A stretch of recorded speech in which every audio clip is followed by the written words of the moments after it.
we're live. Episode 73 with a new Revenge of the format. Otter Nation.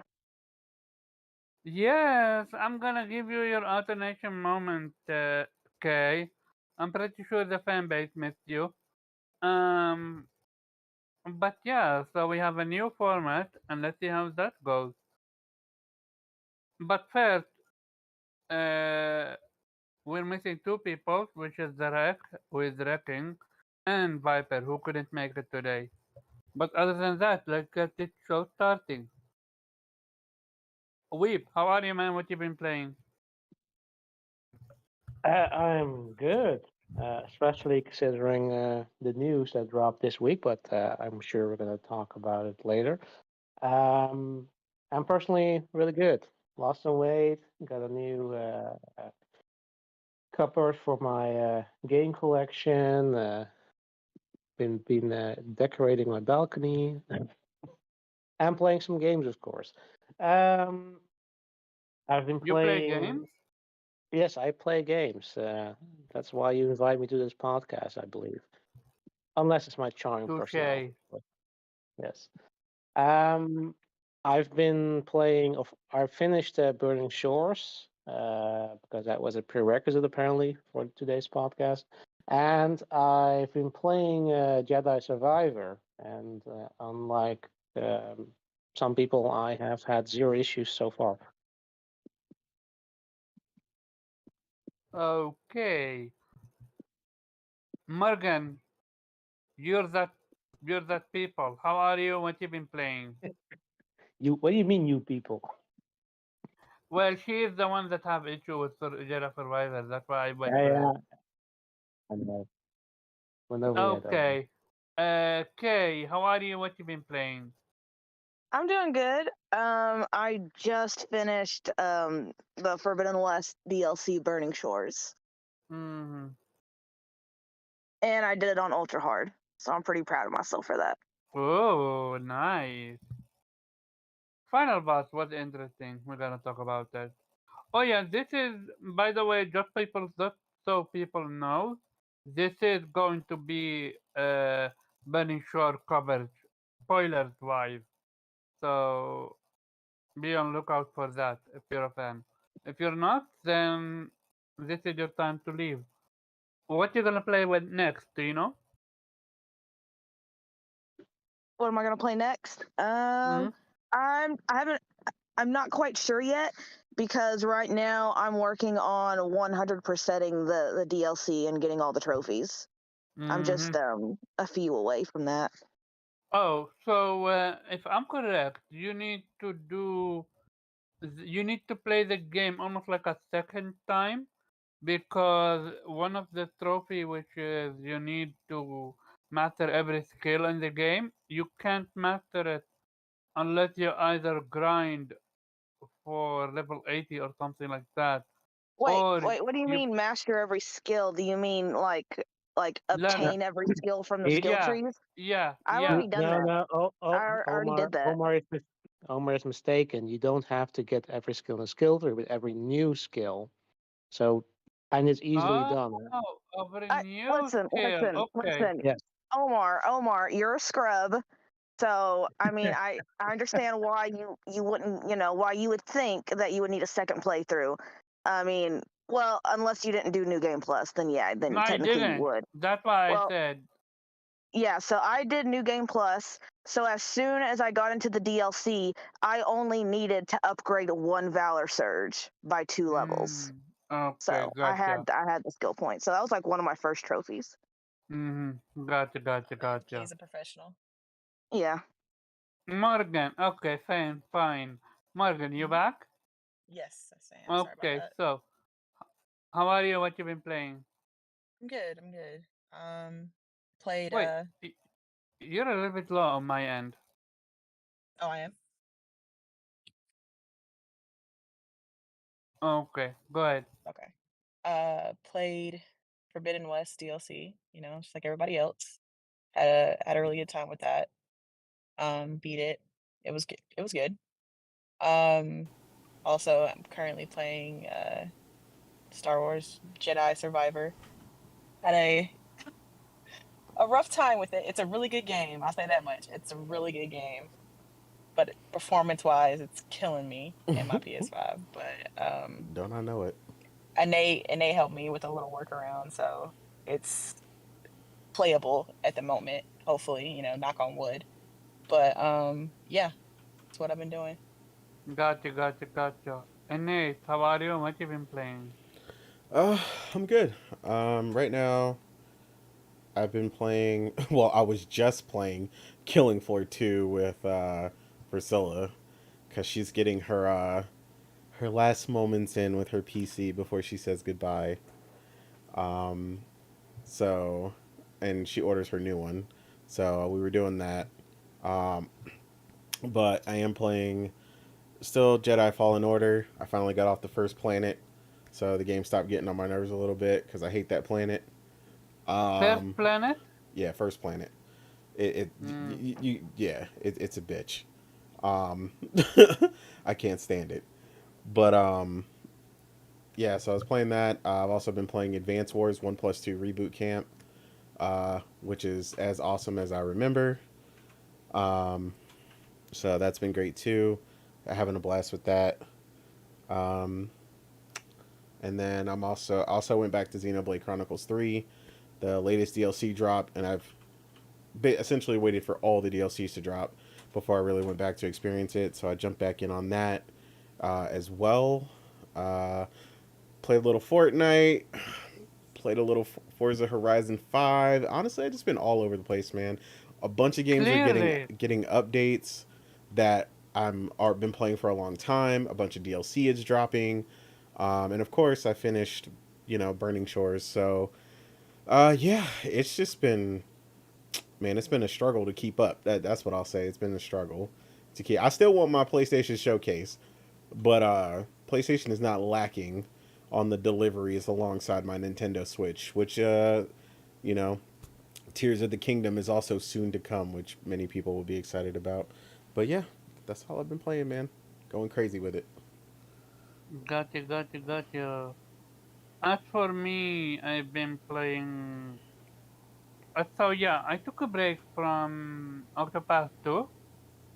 I played Burning Shores, completed that, and I started a game called Jedi Fallen Order. Unlike Nate, I just completed the third planet. Um, the math is horrendous, but I had a laundry list of issues I had with the game. But all I will say is, you can clearly feel that this is not a PlayStation game, and I will leave it at that. Before we go, shout out to JWeb, and let's get the show started. Oh yeah, JWeb, just so you know, this episode is gonna have Burning Shores spoilers. So if you are not done with the DLC, this is the time where you can leave. Unless you don't care about spoilers. 3, 2, 1. Let's get to the first topic, which is going to be Burning Shores. And I'm gonna go to the Masteress, which is Lady K, because she is the one that played it on the hardest difficulty. How was Burning Shores for you, and what would you rate it, and what were your positive and negative moments with the game or DLC? Oh man, I mean, you might want to save me and probably a Nate for last. Just saying. Okay. Well, I'm saving myself for last, so there is that, and I'm gonna start with Weeb. What if I want to be safe to last?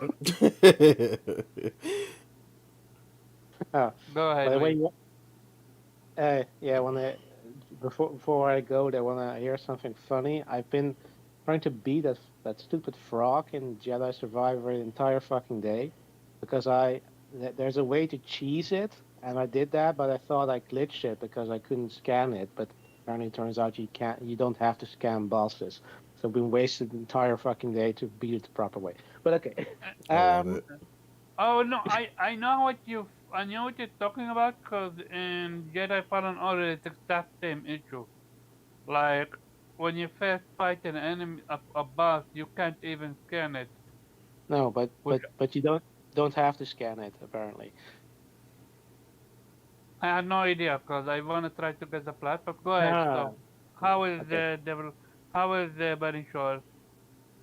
Um, well, yeah, it was good. I guess I think is the I think I set myself up for failure in a way that I was expecting it to be, or hyped it too much up because I expected it to be like, Horizon 2.5, because they made a big deal of it that you have to finish the main game, and so I was sort of expecting it to really set up part 3, which it kind of did, but more in a way like, yeah, okay, so some sort of, some seeds basically for, okay, that's possibly the direction we're going with 3, but like not like a major plot development.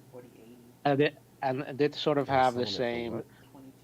Yeah, that's fine. the same thing that Frozen Wilds had, which, yeah, ironically, Frozen Wilds, Burning Shores, but because that Yeah. sort of also felt like a sort of repeat of the main story, because there, in Zero Dawn, you had a rogue AI Hades. In Frozen Wilds, it was Hephaestus, and here, it's another Zenith.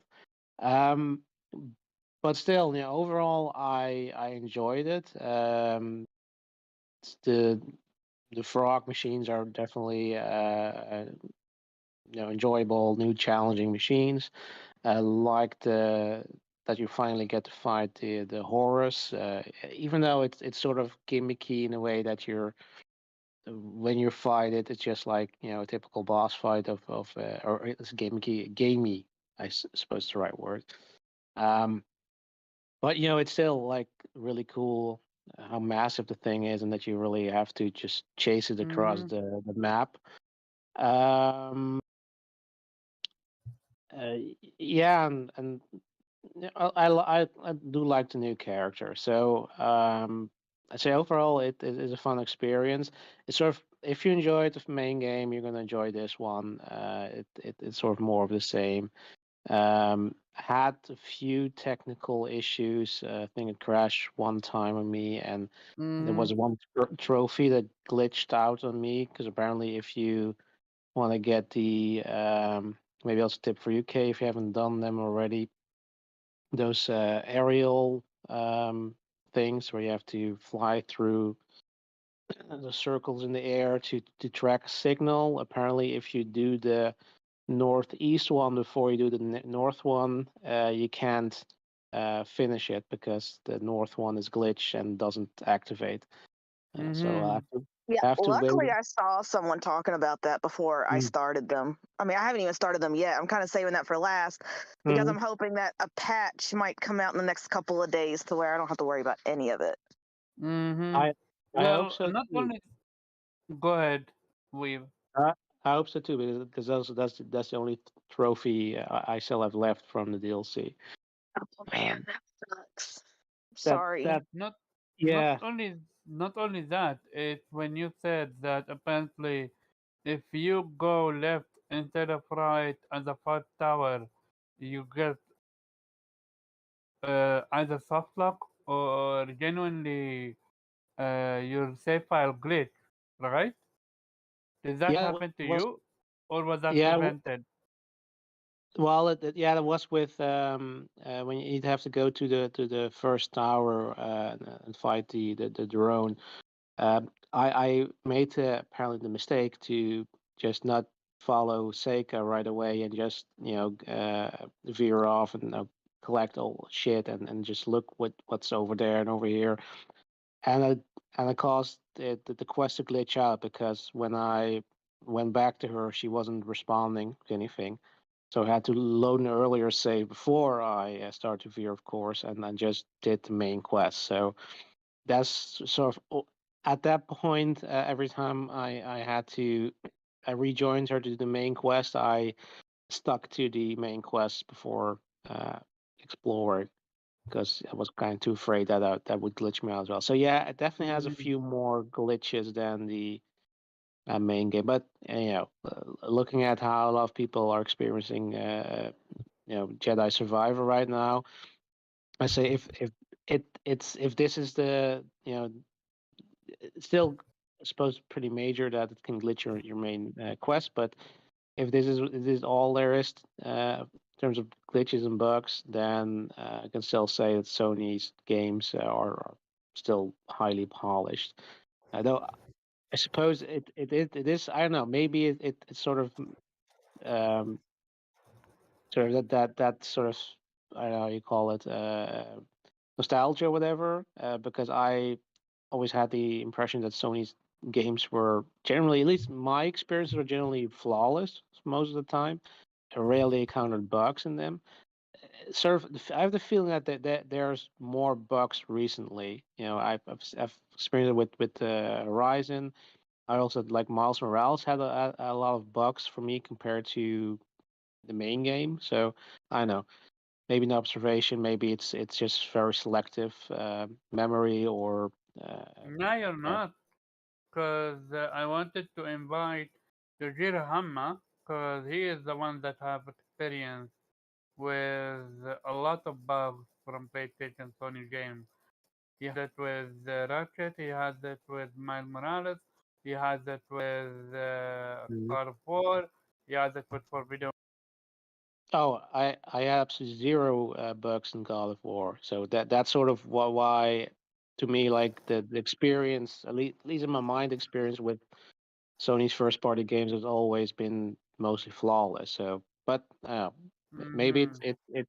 it can also be the luck of the draw. Like I said with Jedi Survivor, like I've had zero bugs or glitches so far. Yeah, the only thing I encountered was an exploit where I could defeat a boss by just hiding behind a chest and I could just throw my lightsaber. But I still beat him properly because I wasn't sure that would glitch me out of the trophy. Um, Mm-hmm. but it could be the luck of the draw. That some people have no, like, maybe I've had luck with some games that have no bugs, and other games I'm unlucky because I experienced bugs. But I don't know. But yeah, back to the topic. Yeah, enjoyed it. It um yeah, like I said, like I think you have had it too. Like maybe if you're underwhelmed by it, it might also be that we're sort of setting ourselves up a bit, that we're expecting too much in terms of narrative, in terms of technical No, performance. they hyped it up. They hyped it up. That's the Well, issue. they high. I guess what they're sort of they set certain expectations with the fact that it's PlayStation 5 exclusive. Um, and I can understand that for that, for let's say the casual gamers, like that, the thing that, oh yeah, now you can fly in clouds, right? But that's sort of the only thing that it feels like a little bit underwhelming. But maybe that's more maybe from a technical perspective, it's far more impressive. I have to say it is pretty. Like, you don't really have to do it, but I did try to do it. It is. I can see why they feel they feel proud on that. I think there's like only one instance where you have like a five, like with the Stormbird, where you really have to go into the clouds.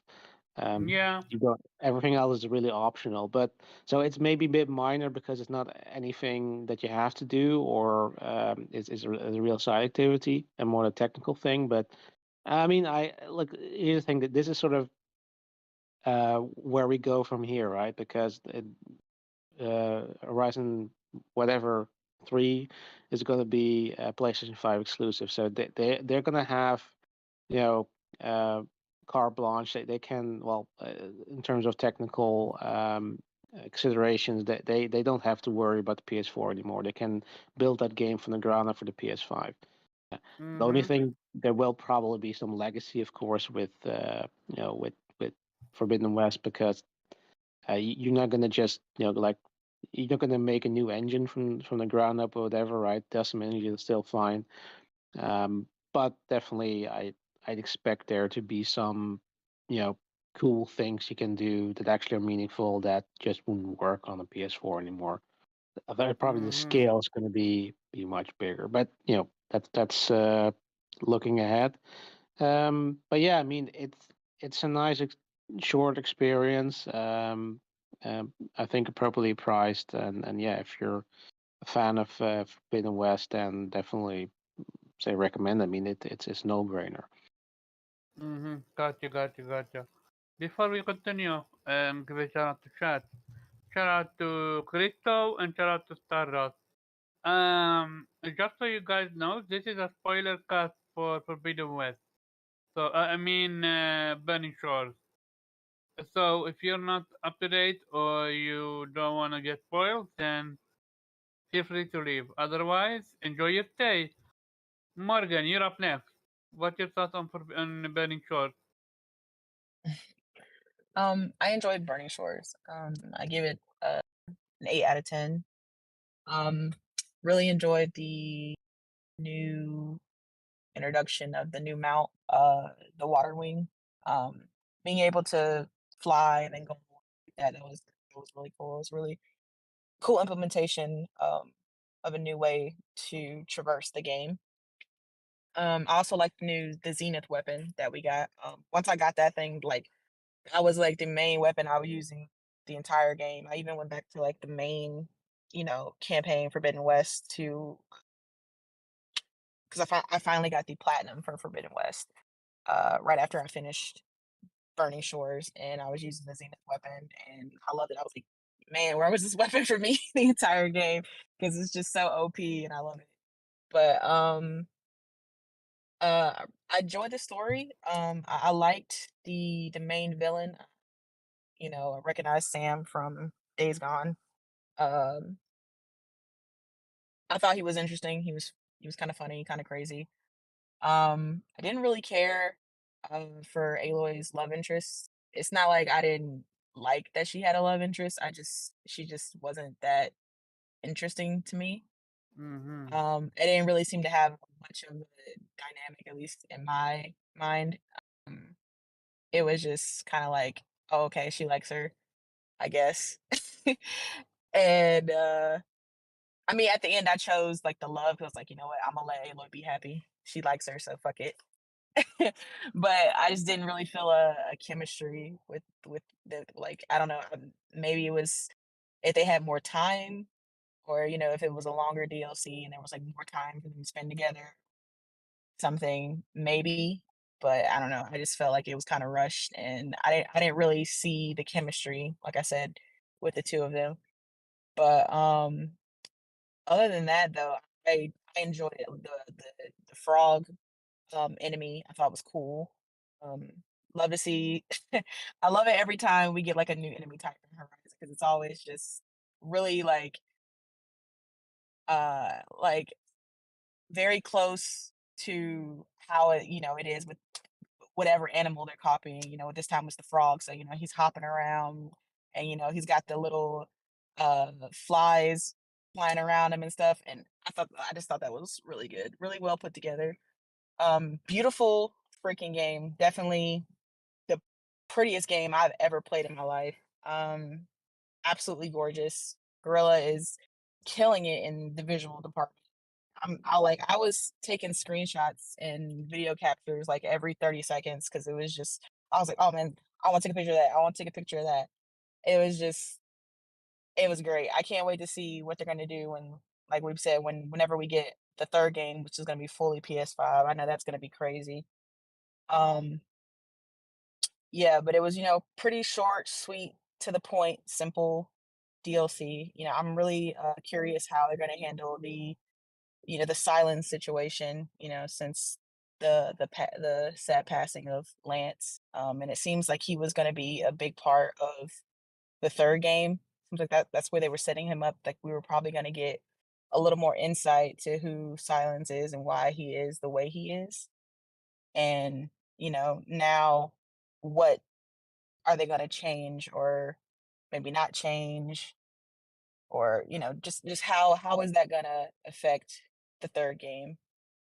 Um, but yeah, I liked it though. I'm glad. I'm glad they released it, and to my time on it, it was fun. So that's all I got to say. Best thing that they can do about silence, in my opinion, would be have him KIA, kill in action. Yeah, This, I mean, I'm just this, kind of hoping maybe because, like I said, I think if it felt like they were trying to, because he kind of opened up a little bit at the end and was yeah, like, yeah, yeah, Aloy, I appreciate everything you've done, and you know, that's why, because she's still trying to figure out why he stayed, why he decided to stay instead of just leaving, like he said he was yeah. going to do. So I felt like they were gonna in the third game, he was gonna kind of explain, like I said, why he is the way he is. We're going to get more about Silence. So it's kind of sad now that we're not gonna, or we might Am I the only not one? possibly get that. Am I the only one that didn't think that thought we didn't get any progression on Count to Nemesis? We didn't know anything. We didn't learn any new things about it. I mean, we know he's coming. I don't know what Yeah, else. but I I'm mean, like, what else will we? I don't know. I don't understand. Like, what else will we give us, get? give us a visual, give us an, especially after what you call it, having access to the final boss. I forgot what his name. Lotus memory. Like, show us who he is. Show us what he can do, or just show us something that I I mean, mean, to we. be fair, that's saving that for the third game, though. Omar, the you gotta Frozen save Wilds something. DLC, if we're talking about continuity, Frozen Wilds didn't really give us any more to go on about the sequel Forbidden West either. Yeah, but I here mean, is the difference. The technically, Burning Shores gave us a little bit more than what Horizon did in terms of like little clues, hints, or tidbits to yeah, like taste. Would be like because after you defeat Londra, you get the information from his focus, and then that's when you have the epilogue with Silence, and he's like, okay, listen, yeah. we found some shit out, and now we got to go. Now I got to go look at Mhm, these other places to look at Mm-hmm. weapons. You know. mhm. Yeah, but here is the difference. So, uh, Frozen Wild was just a DLC, while Burning Wait, Shores, what? what I mean by that is you didn't need to finish uh, the main game to play Frozen Wild. While I Burning mean, Shores, you actually needed to finish the main game in order to start. So yes, you because it would has think that's spoilers, gonna though. be a continuation and you're gonna get more information or I mean, they said something. you have to finish the main game because there's spoilers if you don't. Like you're gonna get spoiled to what the ending. It would make sense because you're chasing the last of the Zenith, but if you didn't finish the game, you wouldn't know he was the last. So it's like I mean, yeah, I got you, but okay. Um, Nate, what's your thoughts on the game and the DLC? Um, yeah, I mean, overall, for the most part, I mean, I enjoyed my time with it. Like I said, it was pretty short, but to be fair, that's also kind of my part, my fault on that part because I only did a few of the side quests. So like I said, I did plan to go back and do a little more and really explore just a bit more. I know you asked me if I had got to the cauldron. I did see the cauldron, uh, from someone else's gameplay, so I see what you meant. Like they kind of went crazy with it, and that was really impressive. I mean, the cauldrons were already They impressive. did. But like I said, everything, like everybody said, like so far, like visually, from a visual standpoint, the game is obviously, a step up, clearly, in a bunch of different places. Not just one, which is what really makes the difference. Like it's not just the streets shiny or this looks better or that looks better. Everything looks better. Um, so that's like a big key thing. Uh, and like Morgan said earlier, actually agree with her that it is the best looking game that I've played. And that does include overpath tracing, um, you know, uh, Cyberpunk. And I love Cyberpunk. I put in Yeah. an countless amount of hours into that game, and it looks great. I recently got the 4090, and I went back and played it with path ray tracing and stuff. It looks good, but I mean, it starts to kind of show, and this is where I don't want devs to completely depend on tricks like ray tracing, because number one, it's expensive, and when I say expensive, I mean in the realm of resources, what it uses, what it takes to achieve. We've obviously gotten very, very beautiful games without the need for ray tracing and taking up all these extra resources. So not that they can't have some form of implementation, but to me, what I started to see just from a visual standpoint to explain to people what I mean is that really just uh, the path ray tracing and stuff in Cyberpunk just made textures that weren't really up to par and where they should be really shiny, or with glitter well with water with accurate reflections. Like that's nice and everything, but I can see all the underlying flaws. It almost makes the flaws shine worse. So if you know, like that's why I really don't want them to really depend on that. Um, but yeah, Forbidden West overall is just or Burning Shores rather is just head and shoulders above everything else thus far. Just an overall presentation and the like. I still had an issue, like I said, with the jumping, and they thought to include that even more in this one. Yeah, you mean how clunky it is? For the Yeah, first time, I actually felt it very clunky. yeah, it's extremely clunky. And I really hope that's a major, major improvement in the next game. Whenever that game does come out, the just the way she jumps around it and stuff. Like sometimes it works great, and then even when it works great, sometimes it still just looks a little crazy. Like I'm just like I know the fluidity's out there, and I know they're capable of it because I've played Assassin's Creed, and that motherfucker climbs with the grace of a ballerina. It's unbelievable. So I know it's out there, and I know Decima's capable of it. So I definitely want to see them focus on really improving that, especially if they want to use Refine it. it. Exactly. Yeah, and no, to be fair, right? Like I'm being fair. Like that, Assassin's Creed took many, many iterations really, Priscilla, to refine that. Sorry, Priscilla is behind me, and her phone went off or something. Um, but yeah, like I said, I enjoyed a lot of the new enemies that did show up. I mean, there's not a metric ton, but obviously these enemies are incredibly intricate. They take a lot to craft. Like Morgan was saying, when you see the frog and the new fly like enemies around them and so on and so forth, and then he'll eat them and stuff like that. Like all that stuff takes a lot to kind of path out. And when you're into gaming the way that we are, you really understand the amount of work it takes to get an enemy to have all these different behaviors, and I think they crafted that incredibly well. I did enjoy the new weapon. I didn't feel like it was as powerful as Morgan said it was for her, or that it felt for her, but I did like it. It is. It's mostly powerful because it destroys things. Well, it's like it did really good against This humans man's for a me. hater. Anyway. I mean, on ultra hard, I was about ready to just throw it away. I Oh, used it really? once.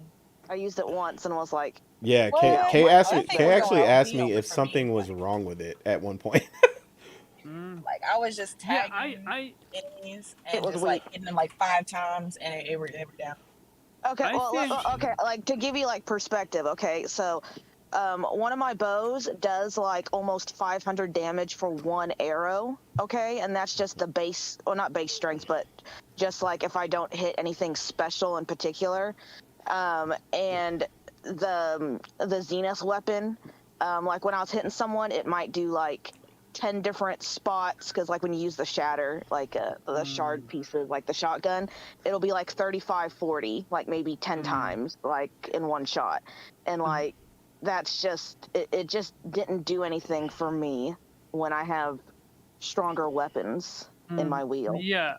The issue is so basically with this one you kind of need to see it as almost like what do you call it, a hybrid between a laser gun and a rocket launcher, because but with cheaper ammo. Cause this shit doesn't use that much ammo. If Well, I think you it's have really fun. cool. Like, I really like the concept, and it is fun. It's just But weak. on ultra hard, it was kind of useless Yeah, for me. wish again you're penalizing your players that playing on harder difficulty. I really wish that you could upgrade it. I mean, that's kind of Like point. Ultra hard, but Yeah. But you you can can upgrade it. upgrade it. You can upgrade it yeah. one time only. Yeah.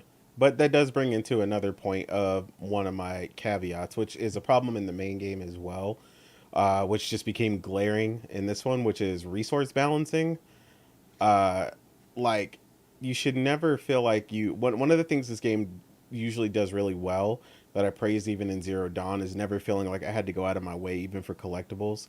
Um, for like the collectible trophies and so on and so forth, everything just kind of felt natural. But when you get to the legendary weapons, even in the main game or even in this game, the finding the materials is cumbersome. Like, especially if you're Yeah. talking about going all the way to 5 on a legendary weapon. Like, I don't have time to be hunting in the wild for 3 days, excuse me, looking for, the material to upgrade this weapon to get these very minuscule upgrades, right? Now, Mhm. I mean, yeah, if you're talking about this was the damage difference of like, my gun hitting like a 9 millimeter versus, or my bow, from a 9 millimeter to like a rocket launcher, yeah, sure, that'd be worth it. But you're talking about like plus 15 concentration and so on and so forth. Mm. And it's like, you really want me to be out here all day and night farming for this one weapon? Then that's just Mm. one weapon. Now, if you want Yeah. all the weapons and you wanted all of them upgraded, and say you wanted 5, 6, 7, or your whole weapon wheel upgraded, like, just the amount of time that takes is inordinate. Like, they really need to Mm. take another look at that and rebalance that and check that, because as I'm going through and as long as I'm killing stuff and kind of going through this stuff or killing the right enemy, like, I shouldn't be having to beg for these. Like, I know Mhm. somebody who said they killed like 23 of a specific enemy, and the one item they needed never dropped, and they needed like Mhm. 3. Like, that's Mhm. ridiculous. Like, so they definitely got to Yeah. double check that and go over that. That's a huge waste of I mean, to time. be fair, they should have used the arrow that knocks the parts off. Sounds like they're just killing them and not using the proper tools to take the right parts off Well, of the there's machine. some components like the heart where all you have to do is kill them. Like, there is That's true. no component to tear off, which was one of my upgrades. The very last upgraded needed a apex fucking scorcher heart. So one, I had to farm for an apex, which was a bitch in itself to make them come out, because it's an RNG roll for an apex. And I did all the conditions right at night, killed, a machine in the same spot, because supposedly if like you kill that machine in the same spot, the game's like, oh shit, we need to turn up the heat, here's an apex. And then it had to be a heart, so I had to kill them and kill them and kill them until one rolled for that as well. And that Mhm. took me like 2 or 3 days of just Yeah. the only Wait. session being farming I for usually just that ended one. up Real- buying the parts I Real needed. 3 days? I was like, fuck all that hunting shit. I'm about to just buy it. Yeah, it took me 3 days because like I would farm. Oh yeah, like, but Real being 3 in the days. truck, I would play for like maybe an Damn. hour or two. Like, So that's not fun. Yeah, that's not fun. No. You're gonna get mad at me, but I actually ran away from an apex coach. I found them next to the entrance, to the blocked entrance for the cauldron. That's where he was twice. That's where I met him the first time. Um, my point of what Innate said, I'm gonna double down on. I never upgraded my armor. I never bought new armor. I never bought new weapons. I didn't need them, and I didn't even need the new augmentation. I just didn't need them. Yep. Yeah, Um, that's you, Omar. no. That's not me. That's literally what the game is. What I mean by that is the Innate said it best. the upgrade for what you call it, the weapons and stuff like that takes way too much time. Give me a hard boss, let me fight it, and give me the upgrade, Yeah, and that's it. I'd much rather it be like a guaranteed drop from like an Apex or something like Yeah, that. Like give at least give an alternative, for someone yeah. who's not wanting to go through the RNG.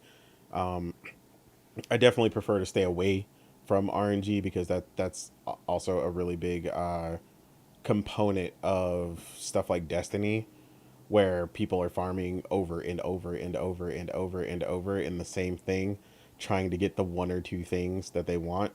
And it's like, I don't want, it wasn't as dangerous as that, but they got damn close. And it's like, one thing I loved about Zero Dawn that I talked about is that I really just, like I said, I felt like it respected my time. I felt like Forbidden West did a fairly good job of that as well until it got to, like I said, the upgrade materials, and it just wanted to get more rare and more rare.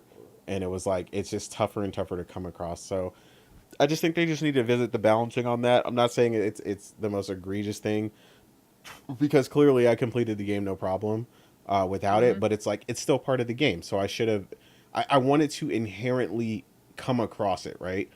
Mhm. Like I shouldn't have to go out of my way entirely all the time.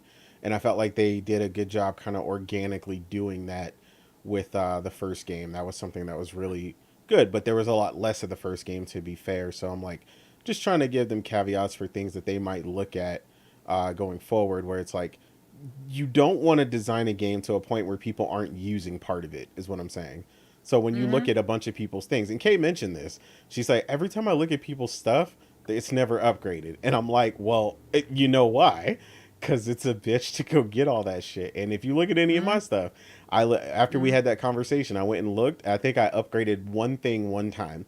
Like, I think I upgraded my armor once because it was like the Yeah, main armor. because of the what you call it, the trophy that Yeah, you need to yeah, upgrade. Yeah, but that's about it. Yeah, I feel you. yeah. Happened to me as well. We have a wild viper appearing. Shout out to him. I only have a problem with the climbing. Yeah, we have that as well. Everything else is solid. I do have parts that fly up and disappear, but thumbs up. You are right in it. I do find myself saying, well, there is a frost the uh, first law right here. First law right here. Let me fight it. Just in case it drops something. I am fighting everything I see. The Yeah, issue, exactly. okay. Yeah, why the fuck are shards in the game? They're pointless. What I mean by pointless is I can't buy a scorch shard with it. I can't buy all that stuff to upgrade my stuff. I have the money. I have what, 29,000? I mean, use them for arrows. Arrows? I Yeah. am maxed on arrows. I am Well, maxed on every for me single. personally, I use the shards too. So most of my weapons are okay. All my weapons are legendary, and most of them Me too. use a resource called volatile sludge. And I refuse to farm for that shit. It's just too much time. So I Yeah. use my shards to buy those resources. So Okay. I've never had to farm for volatile sludge because Mm, pretty much anything I craft for my weapons, everything I craft, I just buy the resources for. So that's where all my mm, shards go. okay. Um. Besides shards, every treasure I find, I don't even sell because I don't need money. Like I'm good on money. I collect them because I'm creative. I gotta find something interesting. But there is a balancing issue. There is what you call it, what do you call that yet? Respect your time. Sure. If you wanna have accessibility to everything in between, why not have accessibility option for people that just want a quick farm method? There is nothing, especially if you already beat that game. Well, they did And let's implement the face, one feature that you wanted, where you could stop her from bending down when you want to just run over stuff and pick it up. So they did implement that later. I didn't see that coming. Even that doesn't work well because I did it automatic, and if you're full, it doesn't pick up extra stuff. You need to pick it up yourself. I'm like, what's the point? Oh, it doesn't send it back. It doesn't. She doesn't do the send it back thing. You got to do it manually. Basically, I need to pick it up manually if I'm full. Hmm. Yeah. So basically, if I use, let's say, herbs or potion, it picks it up. But if I already am full, I normally keep picking it up and it goes back to my inventory system. But with this one, no, it stays. You need to pick it up manually. I'm like, what's the point? Yeah. Literally, what's the point? Because you run out of space very quick in the main game. I'm not talking about the inventory. The inventory, so far I know, is unlimited. Which shout out to them for that. That concept, that every game what needs to be. Every game needs to have an unlimited storage. Like, storage should not be an issue. I don't need a fucking Witcher 3 moment. Remember how when Witcher 3 first came out? How everything you picked up became made you fall to the point where like, what the fuck Yeah. is You this? had. You had to end up getting rid of it because it all At the filled end up of your getting inventory. rid of it, yeah. So my issue with my thing with Burning Shores, way overhyped. I'm sorry. I'm a Gorilla fan. I am a huge fan of the Horizon franchise, but they overhyped it way too fucking too much. Um, the water wing, that's great and all, but why not implement actual underwater combat?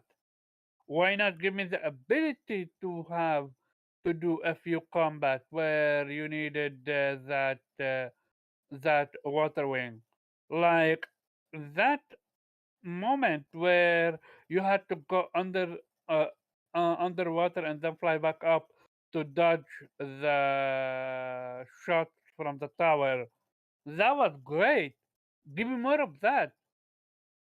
That's what I needed. Something fresh, something new, something we didn't have before.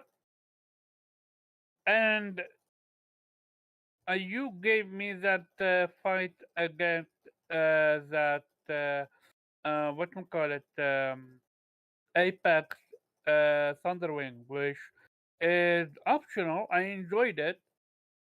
Why not give me aerial combat as well? Like, this is how Gorilla can improve their gameplay. And yet, for the people that says you can jump off, hit, and then jump back on, yeah, I can do that, but that's not aerial combat. Aerial combat is literally me having the skill to do damage to the enemy while I'm on the bird or whatsoever. That's one. Number two, cloud system, way overhyped. No, I would go even further and say it's useless. It's pointless. There is zero reason for it to exist. I'm sorry. If that's what you're gonna build up your entire what you call it uh, next gen, then you need to go back to the drawing board. Go look at Now, boy, that was not the only thing next gen about that game. nah, Stop nah, it. I'm talking about strictly the what you call it the cloud flying Yeah, up in I the mean, air. to be fair though, I mean, developers always talk about how hard it is to implement things like fog and clouds in gaming and No, make no, it look no. real. But And it took they're proud of it because it took a lot of effort to get that correct, to make it look realistic, which is why they spent, sent a blog post about it and talked about it because it takes a lot of hard work to get a cloud system to look that realistic. Okay, I got you on that end, but at least do something with it. Have What some you want them to do with the sky clouds, bro? islands. Like what? A sky? Have some sky islands that we can investigate. Be creative about it. Who put that sky island there in the world of Horizon? Sorry, I said, who gonna have a sky island in the world of Horizon? Zenith, let his entire You whatchamacallit, have some unrealistic expectations, Omar. I come like the on. This clouds. this ain't this This I ain't is like no, Zelda. hold up. I like This them. ain't Zelda where they got This is floating islands in the sky. this is Well, if liter. you This fly in the is storm cloud, it's really cool because there's like little like tunnels that you can fly through in the cloud. It's okay. fun. Zenith Omar, just hating. literally have the It is. ability to create something out of nothing. Like that's literally their ability. They can literally create an entire fortress in the air where you need to invade it. Something like that. Like man, we're not gonna defend something that's Oh man, he trying to go indefensible. pure into I the mean, fantasy part of the sci-fi, huh? I don't hear him complaining about how realistic the water looks, though. You know? I'm not. I'm not talking about realism though. I never said that this is too realistic or whatsoever. I'm strictly focusing on does it have any gameplay mechanic or does it not? And I'm just my focus. If you wanna create that cloud system, you do you, but at least give it a reason for it. What to The do with reason it. is next gen, my guy, because they can. That's the reason. They're But showing you what they can no, do. yeah, again, you want, don't show me. Let me play it. This is Oh why my god. You Ratchet and did. Clank. You played the fucking Horus. Sorry, repeat that. You played the Horus. You got to climb that Yeah, I bit. played the Horde, but the Horde had zero That was to an epic do scene. Running with up to the horse was fantastic. I doubt you can the do that on the PS4. no. I am talking strictly about the cloud mechanic. I never said anything about But the you see, Horde the though. thing is, though, you're complaining that it's the like because it's the next gen thing, and I'm like, well, yeah, they added that, but then you also have the Horus, so you can't, you can't say that they didn't implement any next gen No, mechanics. I never said they didn't implement anything though. I'm just strictly right now focusing on the cloud, where they didn't do anything with it. That's about what I'm focusing on. What Wait, else did so it fucking do with clouds? They again, fucking but float in the air. that's what I'm trying to explain to you. He said, "Yeah, why Have weren't those clouds attacking me? What the fuck?" no, but that's what Like I'm the trying to clouds are explain. actually machines, No, and then have I you get what you're gotta like saying. You feel like it's a down. waste of have resources to Sky just focus on the Island where you clouds. need That's to what you're saying. have Sky Island where you need to fly You higher want in something order to else reach in the them. clouds. You want a reason for the clouds other than them being cool cloud tech. I get it. That's what you want. Yeah, that's basically what they did with Ratchet and Clank. We should basically give don't show you, let you play it, let you experience it. That's what I wanted. But that's just me, I guess. I mean, I feel Shout you, but out. I think that would only be a justifiable complaint if that was the only upgrade they did for the entire game. Then I Right. could feel you And like, that's damn, they just really yeah. wasted their time just putting clouds. And Then that's I the would be like, point yeah, that you're I'm right. arguing. Yeah. Yeah, like they did so much more than just the clouds, so it just seems kind of like pointless just to complain that the clouds are nice. Before I continue, shout out um to Viper. He said, "Good God, man, never fed fight with anything." So I gave it props, and I am not allowed to critique something that I am a So fan of. so I'm a so huge he fan of was the franchise. he was getting on you because he's saying you got to remember, even though it's a sci-fi fantasy, it's grounded in the It's reality that not, this was Earth. That's what he's telling you. But it's not grounded though, No, because they it introduced. absolutely still is. Yeah. How is it? Wait, hold up. They're How is still it? on It Earth, dude. What are you Yeah, talking about? I feel you. It's on Earth, but they literally have the ability to create something out of nothing. Well, it's No, not there's They, out of science nothing. It's behind it. technically out of resources, Yeah, but it's There's resources. They still need science. resources. yeah, There is science behind everything that goes on in the world.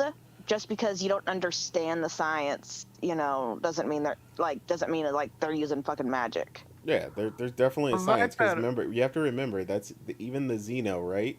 That's the reason he didn't just leave because they can't create something out of nothing. He needed the resources to get off the planet. Yeah, I know.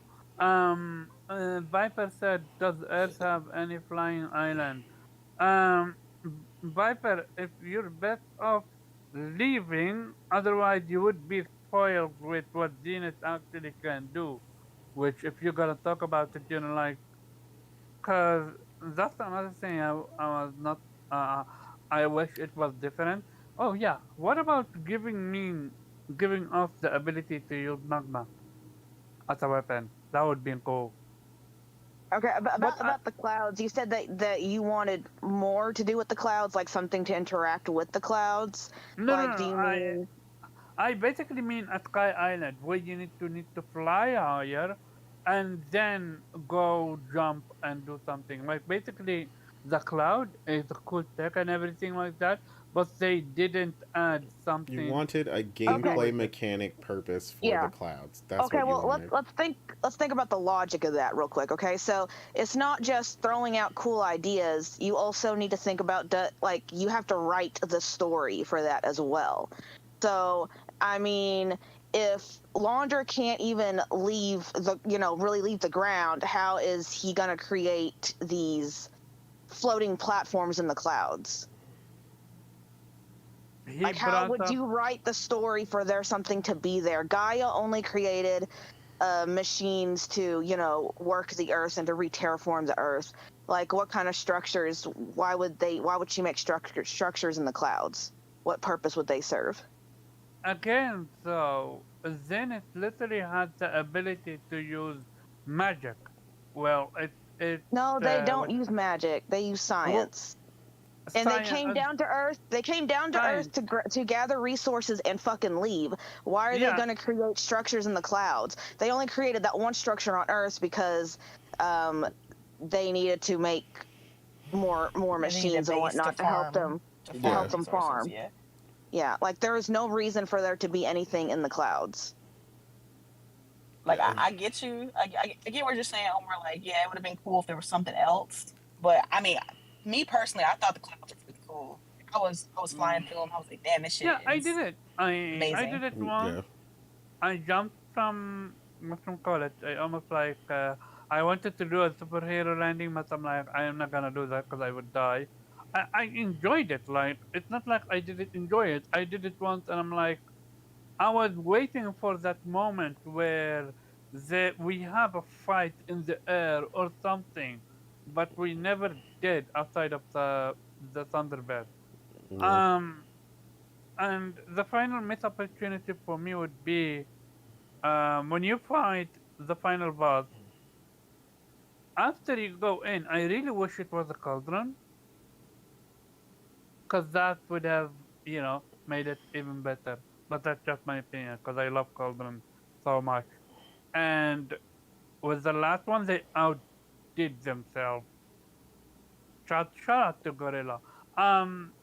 I made two frogs fight each other, and I sat back from the background, and I was looking at them, and I'm like, how do you top that? And I'm curious, what can they do to top that, and what they are going to do to top that, and if they're gonna, with the new Zenith tech, are we gonna go in on the Zenith tech? And if so, uh, might we see, what's her name, Aloy, actually flying now? Because remember, the Zenith were able to fly, not float, actually flying. Yeah. But yeah, um, let's give it up to the ladies that actually beat the game on the hardest difficulty. Kay, what's your thoughts on the DLC? All right, my thoughts. Let me bring up my notes. Not her notes Um, though. I got the notes. I I love got it. the She was notes. dead serious. I She love it. has the note. She have Came every prepared. right to have the note. She beat the game on the other difficulty. We are scrubs He compared said, to "Let me her. write Go ahead, this. Let Jay. me write this down." Yeah, like I was acting like I was a reviewer for this game. I probably took more notes than some reviewers No, I anyway. mean, you but- actually play the game, so you were doing a lot more than reviewers do. Ooh, snap. I think you have more notes and you spent more time on the notes than you actually played the DLC, but go. Okay. All I'm right. joking with you. You Go know, ahead. I platinum the game. I have everything 100% except for the DLC, which I will have. So, He said, Shout "I out got to the you. credit." Mm-hmm. So you tell me you play video games. That's Yes, what I I play play video just games. to do. So yeah, real Yes. talk. What you thought? Okay, so we do the pros and the cons, right? So the graphics are absolutely fucking amazing. It looks better than for the main game, which should be expected because it's PS5 only. So that definitely should be expected. But even then, I feel like it still exceeded my personal expectations. Of course, I Mhm. think everyone else will have their own expectations for the graphics, but it seems from the general consensus, it blew everyone's mind about how amazing it looks. But of course, it's not all about the looks. The combat is just as fun. I mean, it's Horizon combat, so like that kind of goes without saying. It it's still really fun if you just from the combat aspect. I really like the clouds. We're not going to go further into that because we just did. I I like the new skills and the Valor surges. I thought they were really cool. I think my favorite new skill it has to be the grapple takedown. Yeah, I Yeah. might say yeah. Oh yeah. That is so fun. Like And satisfying. I'm so I'm almost jealous of Viper because he got to start pretty much the game with that mechanic. Yes. I watched others do that, and I'm like, you're lucky. Go away. I am jealous of you. I feel you with that one. Like he's honestly getting the best version right now. So, it does pay to wait if you're willing to wait. Of course, when it comes to Horizon, I can't. So, but yes. Let's see what else I got here. I like the map. I like the landscape. It's just gorgeous with the lava and the different islands. Like it's like not just graphically, but just aesthetically, right? It's just absolutely gorgeous. Um, let's see. I like the new machines.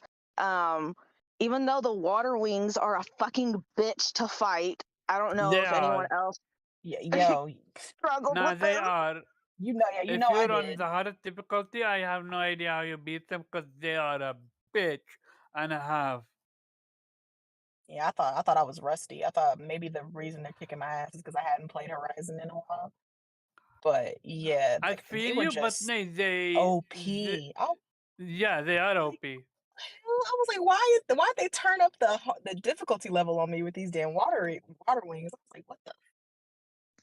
I would even Yeah. go out and say the water wing are more difficult than the frog. Yeah, that they are definitely more difficult. I than the agree, frog. especially when they're in a fucking pack. Man. Because that Oh, one yeah. side quest. Those three on that island, Jesus. Yeah. That side mission. So funny story. So yeah, so in the side quest, it's 3 of them, right? Well, Mhm. I bought a new outfit because it increased my concentration and my valor surge and weapon stamina, which was my build. I went for power, the longest concentration possible, and to regain stamina as fast as possible, so I can get those really powerful hits in. And so for that new outfit, one of the last upgrades was I needed fucking 3 water wing components, and I was like, oh no, and like and like I only knew of one place that had water wings, which is where you first fight the three and the side quest. So I was like, okay, well, I defeated them already, so I should be a little bit better going in on the second time. And I already had one, so I only needed two. And I get there and I start fighting them, and then I realize that there were no longer three, but there were five. And I Oh went, boy. oh no. No. Oh my gosh. I thought the three were hard, but when it was five, I died a lot. But I got the components though. Nice. Um, Question. No, are you gonna mention the fountain? Cause no one mentions that. the what? The fontaine, the water surge that pull you up. Oh yeah. Yeah, that's the other thing. That's another pro is that they added like because we already had the grapple hooks to add verticality, like the poles that would just kind of like stand in the middle of the combat areas to add verticality to your jump, and you can glide away. And so the vents with the hot air just added even more opportunity for verticality and just kind of like adding flavor and flair to how you get vertical. And I really enjoyed that. That was a lot of fun. Oh yeah, when you grapple to the vent and open it with both hands, and then able to grapple back, like that's fluid Oh as yeah, heck. that too. Yes. Um, let's see what else. Speaking about the map, I really enjoyed Pangea Park. Like it just, I was like, okay, this is like Jurassic Park. Like I was like the theme song was just playing in my head, and and then you see the T-Rex, the giant T-Rex, and I was just like, this is awesome. And then when you go outside of the little Raptor Raid arena, and it has those holograms of the Velociraptors, and she goes, this one looks clever. I was like, yes. It's the commentary about the T-Rex and all that jazz that's funny. Yes. So I really enjoyed Pangea Park. That was actually it's probably my favorite location on the map. Um, That place? and Pangea Park, that's probably my favorite place on the map. Like just Okay. it being like um like it's just really fun and like just really cool to walk around and see all the holograms and the dinosaur statues. Um And then, of course, speaking about the water wings, I liked how we could dive into the water. I thought that was really fun. And I would have to agree with you. I wish there would have been more um, more ways that they were like, okay, to direct you to use the mechanic. Because, like, I mean, you can use it on your own when you're flying around and like having fun, and you can just dive into the water for fun. But I do agree, like, just in my opinion, I would have liked more, I don't know, missions or little segments where they encouraged you, where you had to use the mechanic. Have the Um, final boss be underwater. Let's fight you a little bit in there. You have yeah. unlimited air. Let's do so. That would have been epic. hmm And then my favorite part was the Horus. It Yeah. was fighting the Horus was epic, and it was I had fun. I had fun playing him. And then when you got to climb him, it kind of gave me like OG God of War vibes, where you would climb your enemy to Mm-hmm. attack him. And so I was like, yes, this is a great moment. I love boss fights like that where it's just epic Yeah. in scale. If you Uh, had to choose between this and Chronos from God of War 3, I think, which one we think is more epic? This one or Chronos? I mean, Scale wise. to be honest, I don't think anything will beat OG God of War like that. Oh, so not Chronos. Okay, gotcha.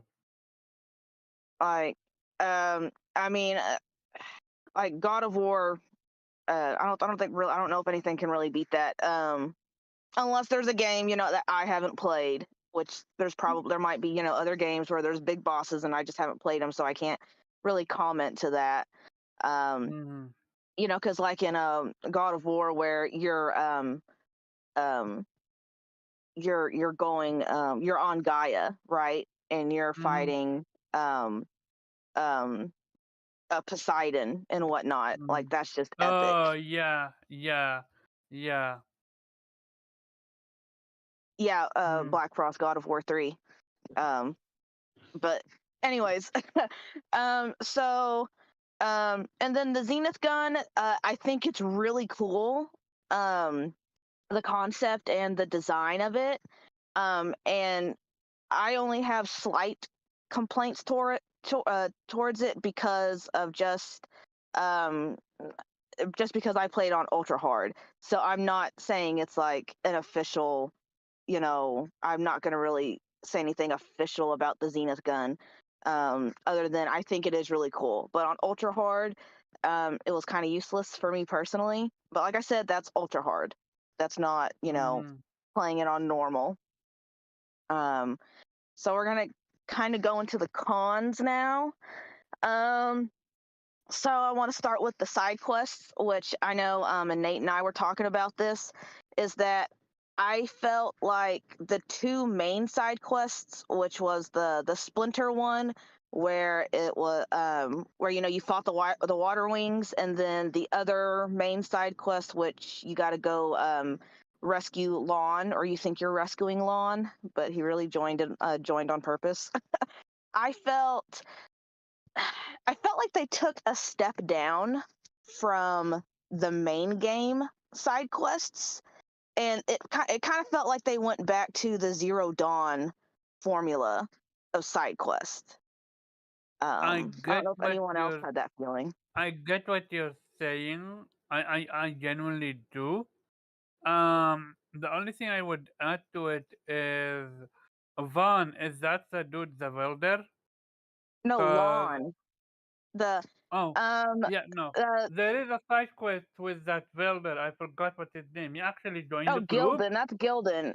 Yeah, I think you're talking about Gildan, the Delver or whatever. No, yeah. I'm talking. Yeah, no, I'm just talking about strictly the two main side quests that Oh are. yeah. That was a step down. That was a step down. But real talk, there was no real uh engagement in the city, unlike with Forbidden West, where you actually had a regime structure change in side quest. So I feel you Yeah, on but that end. there was also like, side quests in the main game where they were completely isolated that didn't need like a huge backstory. Like the one where you had to go find the girl's grandfather, and he had Alzheimer's or dementia or something, Oh or the yeah, one that was woman, amazing. or the one that one, I think she was Oseram woman, where you had you recover a data point or something, um and the contents of it were really moving. Like, Mm, uh there were side quests that initially seem like they're not deep, but they really pull at your heartstrings. mm, And like, I mean, like, so those two main side quests, I just felt like that they were okay. The one where you got to recover Lon, I liked that one more because one, it was longer, and two, the combat was more engaging, and I had more fun with the combat itself. Um, mm. but I overall, I enjoyed. felt like they were kind of like mid, like they're okay. So the welder you didn't even enjoy that much. The which one? Gilbert, Gilbert. See, the reason why I'm not talking about that one is because I'm literally about to do Gildan. I have not done Gildan, so I cannot okay. comment on Gildan. That's Okay. why I'm making it a specific point about the two main side quests, the Okay. two Gotcha. ones that you counter, like, yeah. Okay. Gotcha. Um, anything else, Yeah, no, I'm you still have? going down my list. This is why I wanted to be last, you know. Go ahead. Okay, so we talked about the side quests. And then let's see. The mini bosses for the story quest, the main quests, which in particular I'm going to talk about that tower that you first encounter in the very first mission with Seika and Zeth. That guy, when you're fighting him, one-on-one in the rocket area after you get rid of his goons, those mini bosses, I felt like they were like they weren't, they were simple, like they just I I I didn't really have fun with them. I thought they were just like, okay. um that first tower one wasn't even really, like, it didn't even really feel like a mini boss at all, Oh really. yeah, Like, it that. was really easy to take it out, um even on Is ultra it hard. is it fair to say the gorilla have a boss fight issue? Because I if would you say that they definitely need to improve in that area. Because if you look at Ragnarok versus, and I understand different type of games, but like, how can Ragnarok have such amazing boss fight, yet Gorilla that should be able to have such amazing boss fight doesn't? Yeah. No, I do think that they need to improve on their boss fights really in general. And then Zeth, like okay, I felt like he had, I don't know, this might just be an ultra hard issue. He had way too much health to be like a fucking human. Like, even though he is a mini boss, like, I put 2 fucking arrows right between the eyes, like 1 foot, like point blank, and it didn't kill him. You know, Mm-hmm. and I took off all his armor so he's naked, and and then he just has a machine gun, and all you're doing is like running in circles, dodging, hiding behind the crates. you know like, it just wasn't an interesting fight at all. Mm-hmm. And when you only have pretty much 2 boss fights, like, for the whole DLC, you want to make it, I mean, I would think you would want to make it interesting. And let's see. And then, of course, the climbing and the jumping. We all talked about how it's not the best, and yet they gave us sections where that's all you did. And it's like, oh my gosh, okay. So then you had to kind of get through that. And then my last thing to talk about would be, honestly, I did not find Seika that interesting, like Morgan. I didn't feel like there was any real chemistry there. I felt like she wasn't exactly unlikable, but honestly, she just felt like any other um temporary companion person that you come across. Mm-hmm. Exactly. Yeah. And like, there was nothing, like, for someone that's supposed to be, this character is supposed to be so special and unique, and someone that's supposed to grab Aloy's attention, I would think that there's supposed to be something that makes her stand out from any other character. The one that, like, pulls Aloy's attention, and she's like, "Oh, hello there."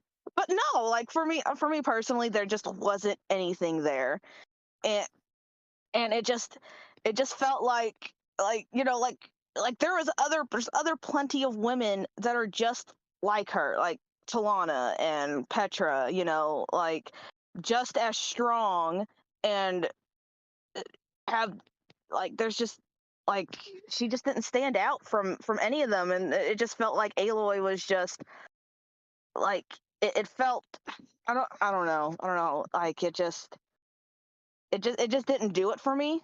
Mhm. And for like the time they spent together, like Morgan said, like maybe there just wasn't enough time there. Because to me it felt like they were only together for like a day, maybe 2 days at most. Like that's how Mhm. long they knew each other for like the span of the DLC.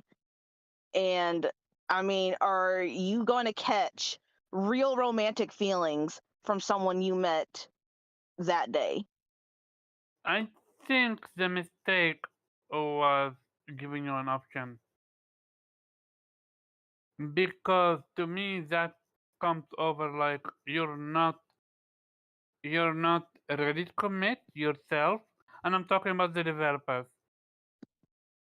When you give me I an got you. option, it means you're not ready for what you actually. This is what separates.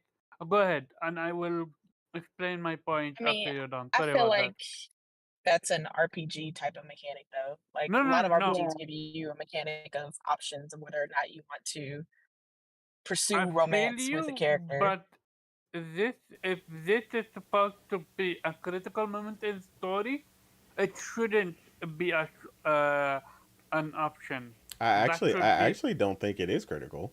That's why I said a lot of people seeing it out of context are missing how kind of frivolous it actually really is when you actually see the moment happen. It's like, oh, that's neat. Anyway, so I got shit to do. Yeah, I got shit to do too. So you All right, don't cool. think Yeah, it's she's like gonna come back regardless of in part what 3 Maybe. you pick, as like her love regardless of what you interest? pick, though, she's like, regardless of the choice you pick, Ayla kind of brushes her off at the end. It's like, You're I'm botting. not Yeah, you Also, started Renee, botting. So Yeah, I on my heard what you end. said though. You were just saying no, she was botting. No, but she was just saying like regardless of the choice, Aloy just kind of brushes her off like, "Hey, look, like I get it regardless, but like I gotta go." So, I Mm. mean, the canon is ultimately still like, "Look, I'm not, putting my mission off. Whether I'm like, all right, cool, this is kind of cool. I liked it, but I still gotta go." So like that's why I Right. said I don't think it's as critical. So I do believe Mm. to you, if to your point, if they would have thought this was like, absolutely canon, like without an option, like yeah, I think they would have pushed it. But I think that was the idea, and I do agree with Morgan because ultimately a lot of people actually see it that way, right? And I had this discussion on another podcast as well, and they liked that it was a choice, and they said Mm. the reason they liked that it was a choice is because it kept the RPG mechanic of it alive. Because one of the biggest things about Western RPGs in them that differentiate themselves from Japanese RPGs a lot of the times is choice. Like Japanese RPGs are just usually a linear story or a linear pathway. Everything you do is kind of canon. But in a lot of Western style RPGs, choice is like, one of the biggest differences. So a lot of people actually loved it for that reason. So I know I what you're saying, and I don't disagree that she might come back. I think she might come back whether you said no or not. But that doesn't like it's just not going to turn into like everybody immediately goes into like this huge romance thing. Like everything is going to be like a Mass Effect moment where you're romancing. We're gonna bounce chicka wow wow. It's gonna go. We're gonna have babies and like no, it wasn't that serious. Like it was just all right, yo, you was kind of cute and interesting, but we both got shit to do. Maybe I'll holler at you later. Like, mm-hmm. a little less slang, but that's basically what was said. That's why I said, although I think it's like it was a nod that she's not completely cold. She could, but she's still busy. And then like Kay, me and Kay agreed, like that was when it felt like Aloy went back to normal. The Aloy that I Mm-hmm. know, right? When she's like, no, I got shit to do though. Because that Mhm. that that moment of like weird giddiness and shit is just not something Aloy does. And people kept trying to say like, oh, well, she's just choosing to be this or that. And I'm like, no, dude, it doesn't actually make any sense from a writer's point of view. Why would Aloy be even giddy of someone meeting at a particular place, right? Because at that point, there's no real indication that Aloy even really likes her in that manner any more than she likes anybody else that she gets along with. Like, she's just like, oh my god, oh joy, she wants to meet me at the place. Oh my god, I'm so nervous. What could she possibly want to meet about? And it's like, who the fuck are you? Like They, So that. I they actually- tried. Yeah, They I actually tried to have- make it, Yeah. but A separate set of notes for this. yeah. I'm gonna pull Oh. up those separate set of notes. But yeah, So a they lot, actually like, tried. Eh? Go ahead. so because like the whole Aloy Seika is like almost it's honestly it's a conversation of its own outside of the game, you know what I mean? And like for me personally, like I had already said, like there just wasn't enough chemistry or anything really unique or something that pulled you to her. And if it's not pulling the player to the character, like why should the character you're playing be pulled to her as well? You know what I'm saying? Like people are saying, oh, they're so much alike, and I'm like, a lot of people have certain things that are, you know, similar, but that doesn't make you exactly like that person. Like Seika, yeah, she's strong and independent. She's willing to go against her people, but she's also like you know, she's compassionate too, like Aloy. But she's also, I feel like she's harder nosed than Aloy is, and it's just like she honestly just came off as angry the whole entire time, which, you know, is justifiable. But it just, there just wasn't really, like, I don't know, I just didn't really like her like a lot of people do. And, you know, if you like her, that's cool. You know, everyone has different experiences, and I just didn't really care for her. And and then there was like dialogue that was said, you know, either between each other or like when Aloy was thinking out loud after in a certain, you know, encounter or something that happened between them. It just made me go, what? That does not make sense. Like for instance, I can't remember exactly which part of the game it was, but it was one of the, let's see, where Aloy expresses that Seika feels lost, and Aloy's like, why do I feel like that too? And I'm like, yeah, no, that's a real question. You shouldn't be feeling lost. Like you don't know her well enough to really have feelings like that. And then after like they killed Zeth and she broke the news to Seika, where she's like, listen, I got some bad news. Yes, I'll finally tell you. There's this thing called Nemesis, and he's like gonna come down and like kill us all. You know, and then Seika's upset, and it's like, well, yeah, she's gonna be upset. You just told her the world's about to fucking end. And then Aloy's worried about their relationship. She's like, I need to make things right with Seika. And I'm like, what is there to make right? Like, there's nothing that broke because you didn't build anything with her. And like, you gave her bad news. Of course she's gonna be upset. That doesn't mean she's upset with you. And then she's like, she wants to talk things out to make sure that they are okay. And it's like they haven't been together long enough for there to be any concern about a relationship. Like, let's say you meet somebody and you've known them for a day. Are you really going to care about any kind of interpersonal relationship with them? I guarantee no. Like, you're not going to really give a fuck about a relationship between the two of you because you don't know them. And so that's why I was like, what are you talking about? Like, there's nothing, like, you don't have a relationship.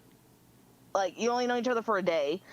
And like, it just, like, it like, it made me go, this is, it didn't feel natural. And, like, the DLC is not long enough to really build anything natural. And, like, even with the short amount of time, they could technically write more quests where they spend more time together, and that would be better.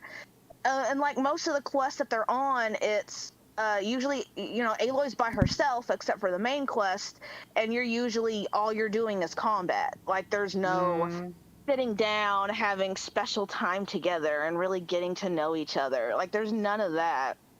Mhm. And There was only one moment. Do you remember it? You're in the cave, and she's like, "You're my sidekick" or something like that. That when I felt there was almost like a little bit of a bonding moment, but that's about it. yeah, and then for the main quest that's called For His Amusement, the description says must reunite with Seika to mend the wounds in their relationship. And I'm like, this relationship, nothing They're there. trying too hard. They're trying too hard, which is a shame. Yeah, I said the same And thing. I said, what relationship? yeah, Like they was acting like they were friends for the last 20 years, and she yeah, she did her wrong. Like I was like, man, I met this chick, like a day ago. Like, come on, man. I think they should have kept her for the main game, part 3, I mean, and built the like they story said, around her. they still might, right? But that's that. I don't I don't want them to build the story around her, because that's not the story we've been on so far. That's not the Okay. journey we've been on. Like I don't. This was one of the first things where finally the whole everybody could just, oh man, Aloy could be with this person and that person, and y'all could just keep thinking about all you want, but Aloy's busy. I would have been perfectly fine with Aloy's busy. Leave a message. You know what I'm saying? Like, I would have been perfectly fine with that, because I definitely don't want it surrounded by some love story. I love the epicness of the story, and I want that to maintain being the focus. Like, I don't want it to delve into her quote unquote love life and all this extra stuff. PlayStation got plenty of that already. Aloy was a unique character that was focused on this one thing, and I don't mind her feeling lost in the end. That moment where she possibly gets the triumph and figures out how to stop Nemesis and goes on this epic adventure. Honestly, that goes with the saying, it's lonely at the top, right? That's kind of the thing. Aloy's almost becoming the savior. She's coming into the savior complex, where it's like you've done so much and gone so far that no one else can really, like, people could stand with you, but it's rare for someone to be able to stand beside you. Like, it's just different. right. So that's why I said, like, I felt like they were heading that direction with her, and I want to keep it that way. Now I don't mind an option for people who want to go that way, if they want to build in that many options, but I'm gonna tell you right now, as someone who's a big fan of Mass Effect, there's a reason why you don't see options the way Mass Effect does it, because you got to record 2 to 3 times the dialogue, and most companies ain't doing that. So, But that's the issue with Forbidden West or Burning Shores. The reason why I don't believe this should have been an option is because Forbidden West never had the consequences. We never had where if you didn't do this side quest, or rather if you showed different, then this regime wouldn't have changed. No. The choices in Forbidden West never mattered. That's why I believe if Gorilla wanted this to be a thing, they should have stuck through it. But they didn't. Made it a choice is a very bad idea. It reminds me with Infamous ending, where it all gets disregarded with 2. Cause with 2, it doesn't matter what you choose at 1. 2 is gonna have its own story, and it did. pretty much. Am I loading? No, you sound okay now. Okay. It's like I don't even know if it's like a length thing, because there have been games like with God of War, Atreus and was it Agrabah? Like within 10 minutes, I thought they were cute. I was like, oh, Well, they're there was adorable. instant Or chemistry there. There was Yeah, chemistry. or like Dina and Ellie. Like within like the first 10 minutes of their banter, when they were on the horses together, Yep. and they were talking about I've the back seen and it. forth, and she was talking about her ex, And she was talking about, well, why did you say anything? Like the banter was just so good. It was so cute. I was like, oh my god, please let them be together. Like, it's just the chemistry between Aloy and that girl just was not that. And I was just like, she's talking to her, and they're together just like she would be with any other of the NPCs that she always talks to. It's just the chemistry. I didn't feel any kind of like romance there. Like that's what I'm saying. I don't know if it was like a writing thing, because like I said, there have been games where I saw the characters together within 10-15 minutes and I was like, yeah, they're cute, I love it. But this just wasn't it. Agreed. Yeah, there's no chemistry. And then also, if you think about it, when you're looking at the other characters that, like you said, like Ellie and Dina, it's, Ellie is, she wants to love, and she's already been, in love with somebody before. And like, so it's in line with her character, right? And with Aloy, she has a problem with, attachment and she's been rejecting people this whole entire time. She's been turning down all kinds of offers, all kinds of flirting, and because she's like, I got shit to do. I can't be thinking about this right now. Mhm. Even in Forbidden West at the beginning, when you're talking to Avad and he's like, yo, listen, I want you to be my queen, right? You just stay here, and we can take care of things together, right? And she's like, she even blushes, right? And she's like, oh, thank you, but I got shit to do.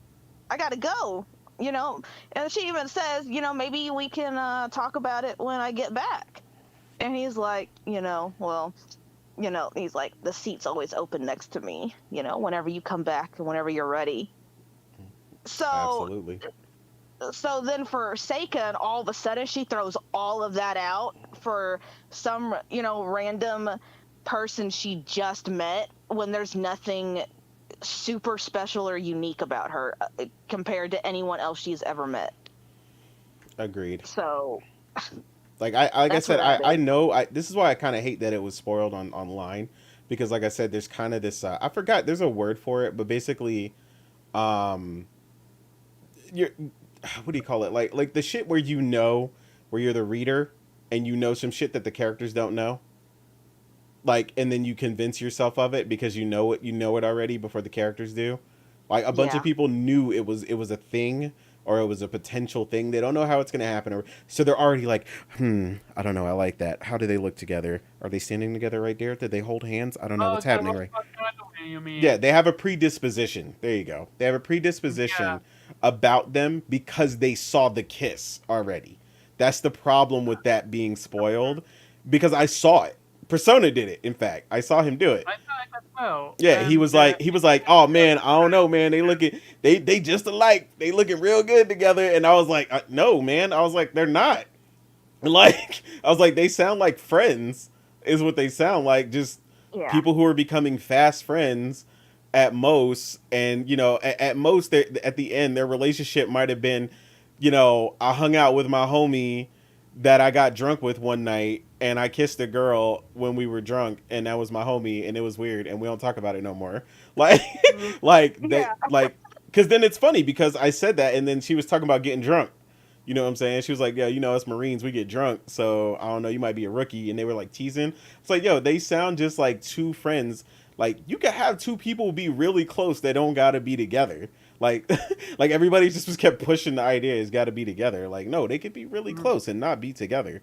Like, it's, I feel, I don't know, I could be completely wrong, but I just feel like Guerrilla heard the feedback of maybe people saying that Aloy was too stoic or too quiet, and she's just not that feeling, and so they felt like, okay, let's soften her up by giving her this DLC. I just feel like that was kind of what they felt like. Like maybe people won't think she's so hard, pressed all the time if we just give her a romance. And like me personally, I don't think she like Anais said, I don't think she needed it, to be honest. Like I like her on this, but everybody, I'm doing what I do type shit. Like I like her on that. Like But I mean, I just feel like that's what the developers are on. Like, okay, people are saying she's too cold. She's too, she's not. It's like she doesn't feel. She's cold. She's off-putting sometimes. And so they were like, okay, let's soften her up by giving her a romance in this DLC. But the reality is they And listening to the wrong people because we all know playing it. We've all seen her personality yeah. and stuff, right? We know the Mhm. jokes on Twitter and stuff. People talk about did she get a personality yet and shit like that. But it's like, all right, come on. Yeah, You yeah. might I feel not like like they her heard that and they were like, personality. oh shit, well Yeah, damn, so they freaked out. let's throw a romance in there, I guess. She actually Exactly. changed though. Yeah, she Did changed she a actually lot. got that? She changed from what she was to where she is now. Yeah. She was letting everybody But in. She was allying. She was communicating. Yeah, that's what I'm saying. I was She was like, yeah, but that's coordinating. kind of the point of the second game. Like, towards the end, she learned that she can't do it by herself. Yeah. Like, she allowed her yes, friends yes. to come in and help her. Yeah. That was the point of the second game, was Aloy's growth to, from the, From the the solo act to the Owner. leader. yeah, the solo Yeah. castaway of the tribe to now realize, she's been put off for so long by everybody that she was just on this fuck everybody mentality. I had to do it myself because there's nobody here to do it with me. And then, she made friends, and they were like, friends was a new concept to her. Most of us grow up learning, what friends are from a very young age, and Aloy never had that. So she had to learn Exactly. what friendship means, which is what she did in the second game, learning that you have to be able to lean on other people. You can't just rely on yourself, especially with something as big as saving the freaking world.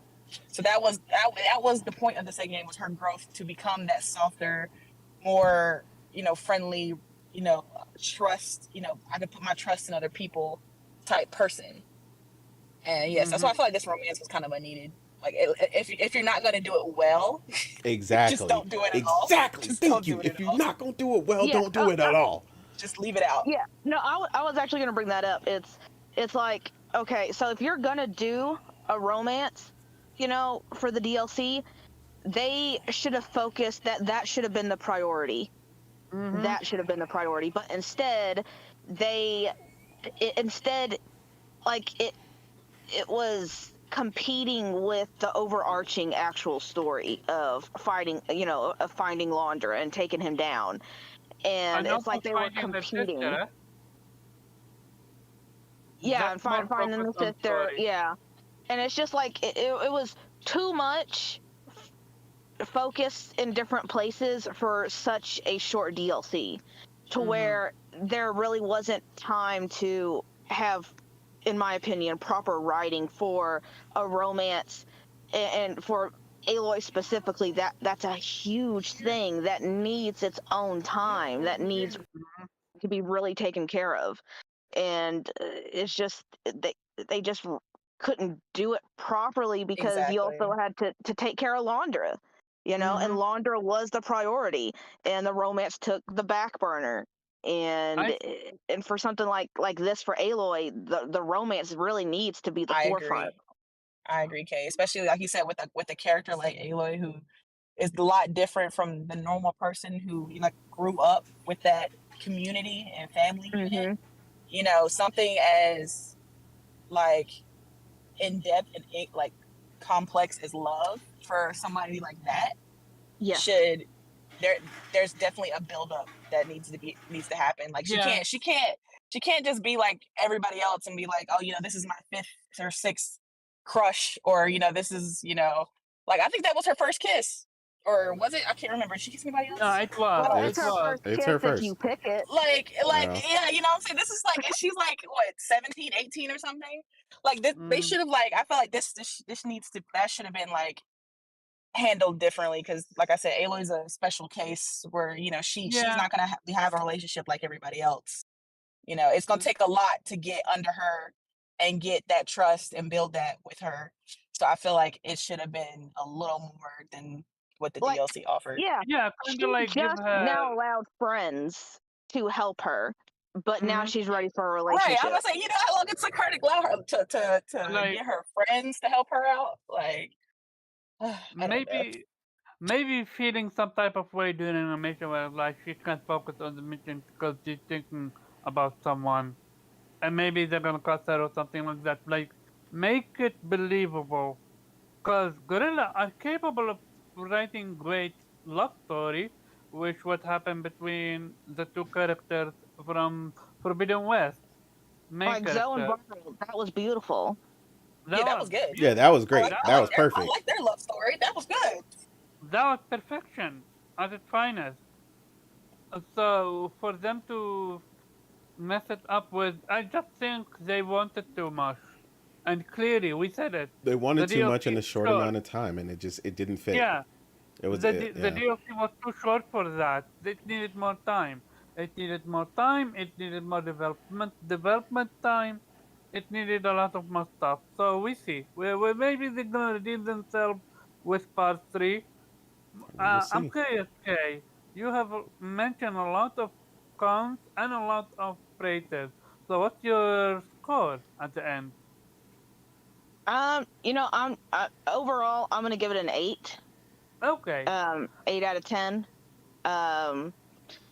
And then I just want to say, I this is what I would fear. This is what I had feared if they did give Aloy a relationship, because like after the first game, you get a feel of who she is, right? And that she's already rejected so many people, and you're like, okay, she is focused on what she needs to do. And right then and there, it's like, okay, if they have a romance for Aloy, I was afraid that it would feel almost shoehorned if they didn't do it right, and that it would clash with who Aloy is as a person, and it would be out of character if they didn't write it right. And then also that it could possibly detract from the bigger picture, and take away time and writing for the bigger picture, which is saving the world. Mm-hmm. And it would the two stories would conflict and fight each other, and then you would just end up with it, in my opinion, a mess, which is what kind of happened in this DLC. And so I was always afraid. I was like, you know what? I don't want Aloy to have a relationship until she gets shit done, or maybe attracted to somebody, but let's not put in a full blown relationship status, in Out of like nowhere. out of nowhere. So that just kind of what happened, and it just I don't know. My fears just kind of came out in this DLC, where it's like, yeah, see, I knew this is what would happen, and it played out the way I felt it would, and it's like, what's wrong with a strong single woman, you know? Hey, I think they listen too much to the noisy crowd and not the actual gamers that plays and knows Aloy. Um, Before I continue, shout out to Refresh, shout out to Sanchez, shout out to Black Frost, and let's get back into it. And one last thing, and then I'm gonna move on. For the people on Twitter, and Twitter is an echo chamber, we all know it, that says there is not a lot of talking about gaming. This is what happens when you talk about actual gaming. You're 1 hour, 50 minutes in, and you haven't even got to the first topic yet. Because we're gamers. We play our games. We're passionate about it. Of course, we're gonna have a lot to talk about the game we play. But we do that shit off air. Yeah. Just because we do it off air doesn't mean it's not being done. Well, I mean, And people apparently want a full review and your entire essay in a tweet, and yeah, it's like that's not how that yeah. works on Twitter. I'm like, we literally spent what 1 hour 50 minutes. I'm actually genuinely debating of just keeping it to one topic for today, which is the Activision Blizzard skiing deal. Cause look, how much time do we have left? What, 40 minutes? You're good. One step at a time, man. We'll get there. Okay. Next topic: Activision Blizzard King. NA, feel free to do your thing. So which part did you want to do first? We're gonna start with the UK decision, and we're gonna go from there. If you're watching, and it is gonna now showcase the actual decision, stuff So I like had the that. three that you had me pull up. And the Yeah, one from the Red Dragon, then you had Charlie Intel. basically the very first one, which is basically that UK have decided to, not UK, CMA have rejected the proposal, the deal. Do you have that or no? We didn't pull that one up. Oh, okay. So basically, they rejected the deal. They cited bas- pull up the one with why PlayStation rejected the deal. That's a better one because they will see just how bad of a deal they gave PlayStation. To the So point where they up here on the screen from Charlie Intel, they reiterated that the UK CMA report appears to reveal why Sony didn't like the 10-year COD deal. Microsoft's 10-year deals with cloud providers made it so that Microsoft kept 100% of the game's revenue from purchase and in-game store purchases, whereas currently platform holders keep 30%. Yep. and also the CMA saw that Microsoft is trying to get into a market that there is It's not a called lot of an competition. emerging market, meaning Yeah, it's coming up. and they said that in give it 10 years, they foresee that cloud gaming is gonna take over console gaming, Yeah, they're and seeing a massive growth with it, yeah. specifically in the UK, which again is their market, which people keep forgetting for whatever So reason. A bunch of Americans and other people keep commenting on how they regulated their own market, but they cited numbers in their own market as to why the growth year over year is going to be insane for cloud gaming and why they believe that Microsoft having the keys to the kingdom would be anti-consumer, which mhm.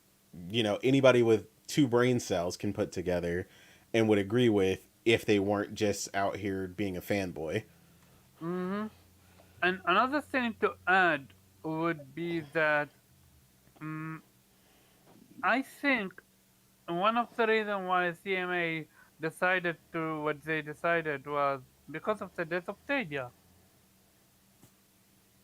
With Stadia being gone, Microsoft have free reign now. No one else is even Luna is not close.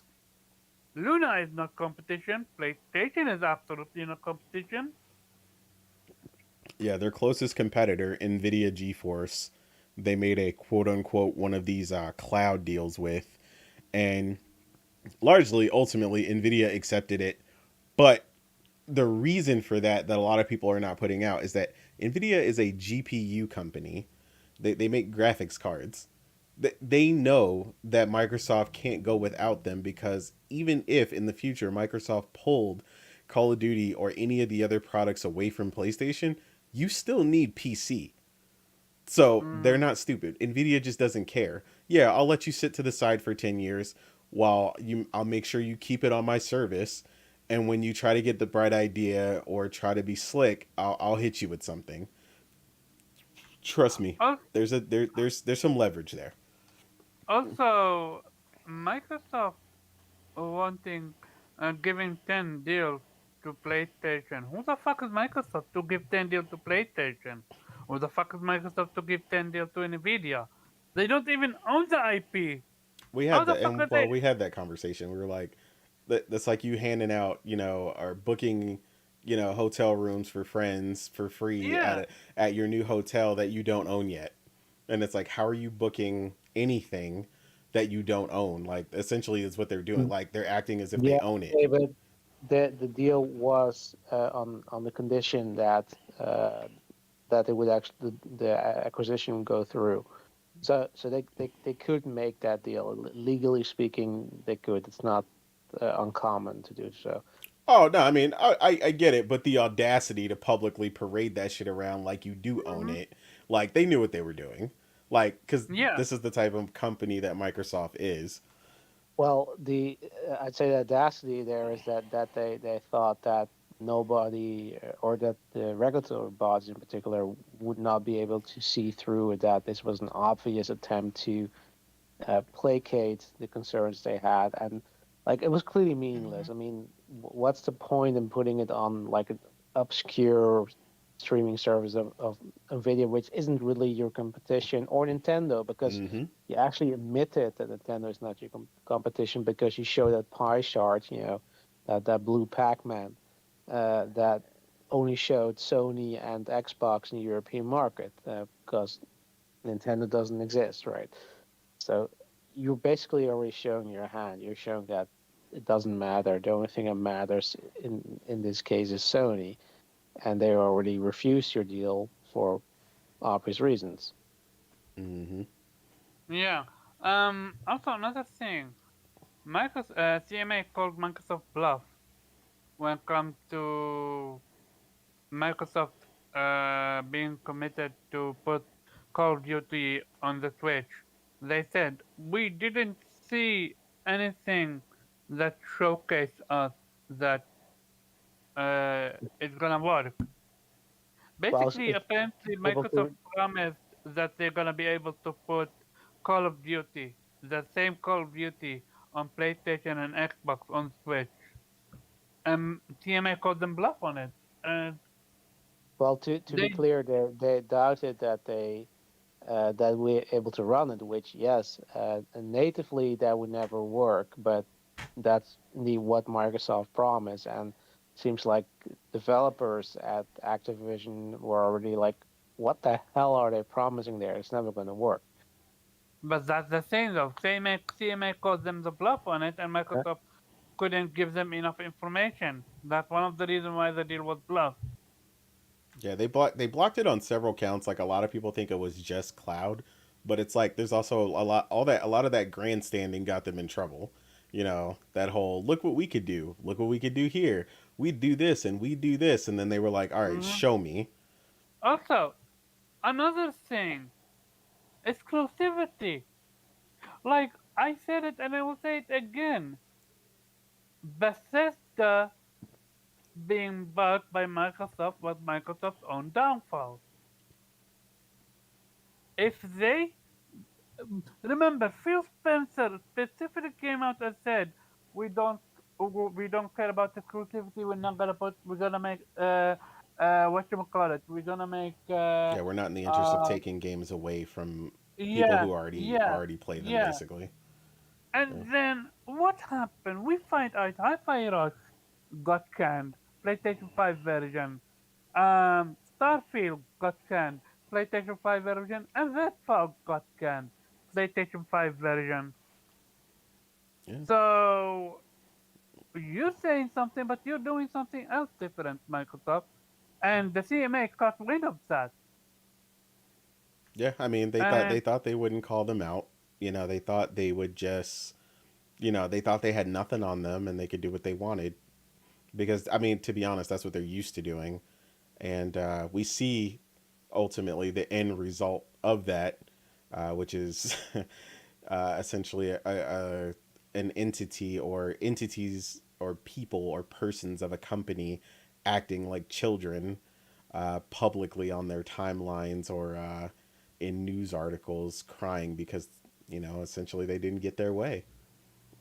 now we know why they love their fanboys, because they're literally Just like children them. themselves. Just like them. Like, how you gonna be the boss of a multi-trillion-dollar company, trillion-dollar company, and you're gonna on air To say that you're thinking about pulling out of such country when a lot of your business is done from such country, and your yeah, second largest market is that country? Yeah, they're never going to pull out. I mean, you've seen it. They're actually going to go back into Russia. So, and that's a far smaller market than the UK. So they're never going to pull out. But it's not uncommon, right? I mean, it's the old like with sports teams that will threaten to leave your city if you don't bankroll their new stadium. It's the same kind of thing, right? Yeah. It's basically corporate blackmail. But And with this one, it's backfiring on them. well, it's not per se backfiring because there's not going to be any consequences for them because the thing is, like I said, Microsoft is never going to pull out of the UK. Right? They can't. They cannot afford to do so. But with Activision, like Activision is even funnier because they're actually even sort of it's like they're playing the like Microsoft, like it's a bad cop and Activision is the worst cop because it seems to be the whole strategy of Activision is basically like they've been trolling, like posting memes on Twitter during this entire acquisition process, right? Making fun of Sony, blah blah blah, and now they're also like basically threatening to pull back. But the thing is, like, they have nothing to threaten the UK with because how many people are even working for Activision in the UK? Like they've couple of hundred, like not going to be more than 1,000. And the only studios that they've acquired there, they've closed down, and they're not even paying fucking taxes because they're using they're kings at using these constructions where loopholes. they're basically move their money around using subsidies and licensing their own IPs to themselves at a licensing fee, so they don't have to pay taxes in the country where the highest tax rates and just pay only taxes in low tax rate countries. So it's a money laundering scheme. Microsoft is also doing that as well on a larger scale, but Activision is absolutely king in that. So the UK would literally lose nothing if they ever left the UK, and the thing is they can't because you know. So how are they going to release their games? Because if they're if they have no license to operate, then they would have to go through a third party to essentially sell their games. Like makes no fucking sense. It's a poor attempt to blackmail a country, which doesn't work because the thing is CMA isn't influenced by the government. Of course, in reality, there's always going to be some sort of influence, but the government cannot tell them, approve the deal. In fact, the only override they have, they can override the decision, but would only do that if the CMA actually approves the deal, and the government says, yeah, no, we rather would that you don't, and that's when they could intervene. But like this is never going to happen. This deal is dead, and these are essentially the wailings of a petulant child, but on a corporate level. And it's not uncommon. They're trying whatever they can, but they're screwed. This deal is done. I would not go so hasty to say it's done. Let's wait on the FTC. Let's wait on Europe, because the reports are saying that Europe is expected to agree on the deal. But I mean, Well, the well, report was also. the same reports also said that the Yeah, I was CMA was literally correct. about to say that. So we're gonna wait and see how it's gonna be. Yeah, yeah. Well, But the thing is though, it doesn't matter because if they aren't able to get approval in the UK, the deal is dead because they have to get approval from the CMA, from the European Union, and from the FTC. And the FTC is yeah, already suing them, so there is no approval there. So the only recourse they have is hoping that the judge will rule in their favor, which, considering the track record of the FTC, is not likely because they also have a very high success rate in getting winning court cases, despite claims of certain fan base to the contrary. And the CMA is basically a done deal because The only thing they can do with their appeal is that, another oversight, I believe it's called a CAT, can have to check. Okay, did the CMA make any procedural errors? Which is very unlikely considering how long they took to reach a decision, and there's never been a successful appeal to the CMA. So it's basically guaranteed this deal is dead. They have absolutely no recourse. And if the CMA is not going to approve, then it doesn't matter what the FTC does. It doesn't matter what the European Union does, which is also very likely to follow the CMA because I think they're basically waiting as well. They're going to be influenced by that. They I absolutely cannot are going to imagine be influenced. they're not. I am hoping because we need it. I But want to be done with it this. doesn't matter because even if the European Union approves it, because the CMA has blocked it, the deal is dead. There's not gonna. The UK is the biggest European market, so it doesn't matter if the rest of Yeah, Europe they agrees. need I have they a need the full approval. I have a question. Can Microsoft genuinely pull out? And if so, what would it be? What would happen then? Put out what? Out of UK? No, they can't. Hell no. Yeah, that's not a thing. That's again why he said it was kind of like a joke, like a temper tantrum, like to an attempt to blackmail you. But like realistically, no, you can't.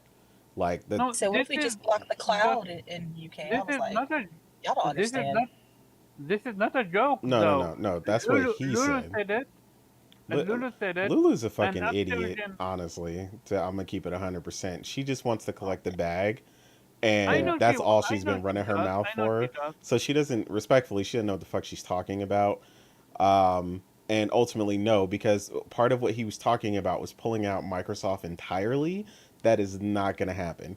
You're not about to fuck with your parent company's bag for an entire country, an entire region, because you want to throw a temper tantrum because you couldn't get your shit together in a court to get a deal done that you thought you had already done. No, they're gonna get their asses chewed out. They're gonna get back in there and try to do what they can, and hopefully, like I said, it still gets blocked, but we'll see where it goes. But no, they're not pulling out of nothing. That was some grandstanding bullshit. That's not happening. Gotcha. But yeah, just real Uh, quick to point out, because you mentioned it, in response to what he said, talking about pulling out and trying to get at them, you can see on the screen I have where he actually gets on them, where a spokesperson for the Prime Minister for the UK said that Mr. Smith was wrong to say that the CMA's decision was bad for Britain and that the EU was a better place to do business. Those sorts of claims are not borne out by the facts. The spokesperson said the government would continue to engage with Microsoft, he said, but pointed out that the CMA was independent, which meaning what I said earlier, they're still dealing with Microsoft the same way they always have. That shit's not going to change. Basically telling him publicly, don't try that shit. that was a very nice way to say that, by the way. But that's essentially what the UK Prime Minister's office was telling him. Like, why don't you calm down, sit back at the table, and keep collecting the money you do before you really get kicked out.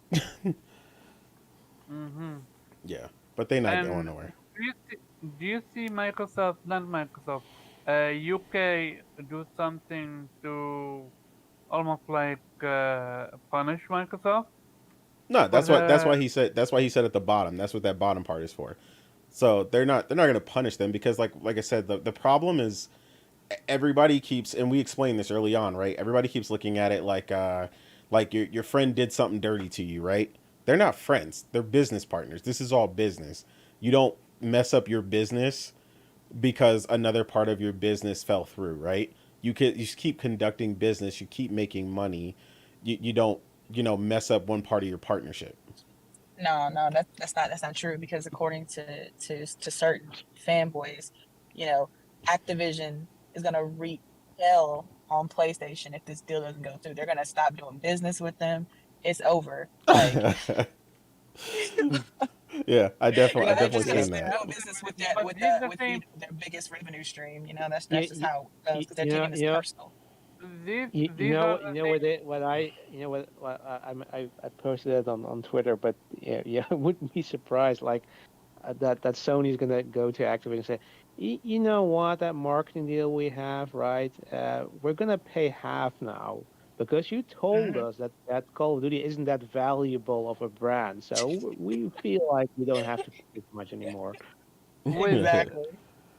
what worse is, these are the same people that now think that the FTC and the CMA are colliding with each other Yeah, it was to fuck bullshit. over Microsoft. It's We funny because they were like, they were saying the day before that we, the Sony fans, were going to be upset and call the CMA out and call them fanboys because they would approve the deal. Now, when they didn't, then they concluded that the CMA was colluding with Sony at that point. I was like, yeah, so y'all just never mind. You know what? I'm gonna get into a whole rant, but yeah, Mhm. I mean, but it's the facts. Like the moment their fan, like you said, we said it earlier. Their fans act just like they do, right? Like, I saw a tweet from somebody earlier that stated, it's fine when Sony corners the market on something, but not when Microsoft does. And I'm like, what exactly did PlayStation corner the market on that no one else has an in on? Because They talking about I would wait. anime. That's not even cornered. That There's I know. That's what they think it's that no, I corner. mean because most of those people who mention Crunchyroll are idiots and don't know what they're talking about. But I know. yeah, there's tons of anime on 5 other platforms. I know because I watch them with Morgan all the time. So yeah, I said that they're most lying. people who watch anime don't even use Crunchyroll or Facts, Funimation. No, they don't. facts. So, but then again, you would have to actually watch anime to know that. Thank So, you, thank you, and that goes to another point, right? A lot of these people talking about this shit don't even play Call of Duty, right? Because they're mentioning things that don't even make sense, right? Hell no, Um, they don't you care. know, They've never cared. no. It's all about bragging rights. Bragging rights, exactly. I want them to Mhm. have control because I'm sick and tired of being a second rate fan, basically. Like, why they always get to win? Like, it's literally just turning into crying. Like, why do they always get Mhm. to win? Why are they never jealous of what we have? Why are they never, like, this is literally what it is. And it's like, why are you worried about that? If you really honest with me, and I told people this, I was like, if you love Xbox, right? And you love everything that they've been doing, like you tell me they doing, then you shouldn't be upset right now.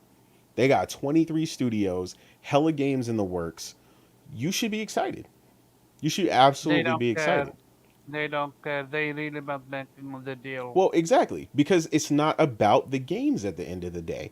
These people are just upset. They want to play list wars. They want to say, "Look what I got." They want Microsoft to have the power to use Call of Duty and all these potential assets as a threat, but they use that they hide that under the guise of like, no guys, they could bring back all these great things, and like they know none of this for the record. They're just bullshitting. Like they're gonna get in there and Mhm. bring back Guitar Hero, and we're gonna go back to the great days of the 360, and it's gonna be amazing. And it's like, Mhm. no, it's not, and no, you're not gonna go back to those days because the majority of the success of the 360 is attributed to guess what? Motherfuckers who weren't first party for Microsoft, bitch. All them games that you love so fucking much, fucking Mass Effect and fucking Lost Odyssey and all these other fucking games they mentioned, including motherfucking Gears of War, nigga. Like, even that shit wasn't created by Microsoft. They bought it. None of them shits was there. So guess what? If you can't get the deal done and you can't purchase anyone else, then you gotta go with what you have on hand, which should be enough, by the way. 23 plus studios, but you're so concerned and you're shaking because you see these motherfuckers can't get a damn thing out the door. And when you do finally get some shit out the door, you get 30 FPS, motherfucker. So stop crying like a bitch. 30 I actually FPS saw. on the disc. Like Yeah, it's abysmal. Yeah, what Go were you ahead, saying, they put Morgan? Morgan. stickers on. They put stickers on it now so they don't get lawsuits. Oh yeah. But What about the controllers though? They're banging. oh yo, the controllers They though, are. fire They experience at are. 30 They FPS on a are. brand new controller. But But what's the point of controller when they don't have? Oh yeah, but shout out to Microsoft for killing it in the controller game. Yo, y'all killing it. Stay up, baby. Y'all got it. yeah, I'm no sarcasm now. Yeah, no y'all really sarcasm. Y'all in killing it. controller. Y'all Like, killing it. Like that's the one thing notes that Sony needs to take from Microsoft is the creativity of their controllers. But according to Jez Gordon or whatever, I think he said it on his podcast with Randolph Thor. This acquisition, or Microsoft focusing on this acquisition, has actually lost them. I don't know. Multiple word. potential acquisitions. Yeah, other acquisitions. Potential other, like they people have pulled out that were supposedly that Microsoft had been pursuing, and he was like they were studios that Xbox players would have been very upset if they knew about that Xbox lost out on. Apparently, I'm just like, oh, really? Wow. I wonder what those. Yeah, apparently, like they've lost the ability to get not necessarily the ability, but that those studios that they try to pursue pulled out for whatever reason due to this acquisition, and So yeah, they're So so Microsoft had other people in other people he other says it's studios in mind. He says it's studios that Xbox people would have wanted. So At first they were on board, but then throughout the Yeah. course of the time dealing with this deal publicly, a lot of people after have backed looking at out. the deal, mhm. I'm done. Yep. Damn. Yeah. Mm-hmm. I think you question. Me, if what I the was an studios Xbox thought. fan, I would be upset. Not like if I had an Xbox, because honestly, I don't give a shit about Activision. Like Call of Duty is cool, I can take it or leave it. It doesn't bother me. Like Activision is not like a publisher or a studio I care about. Like, but if it's like something else, like I don't know, some like Capcom or Konami or I don't know, like like some other studio that they cared about, I'd have been pissed. Like, I don't know. Look, man, at the end of the day, right? Like, we play games, right? Like, I actually play Call of Duty. So I know what that means to lose any of the fan bases for that franchise, right? There are certain franchises that thrive in a third party atmosphere, right? And Call of Duty is just one of them. That's just facts. And I play with people from every single facet of each of those fan bases, whether it's PC, Xbox, and shout out to Discord for bringing everybody together without that shitty in-game chat, and it's been wonderful, right? I love it. No, I don't want to see a future where just to play list wars, so somebody can shuck and jive on their timeline and be like, look, ponies, you ain't got this. Like, no, motherfucker, I want to play good games with a large amount of people and not have to wait 45 minutes to get in a 90 millisecond game because you wanted Microsoft to own some shit. That's weird energy. Like, no.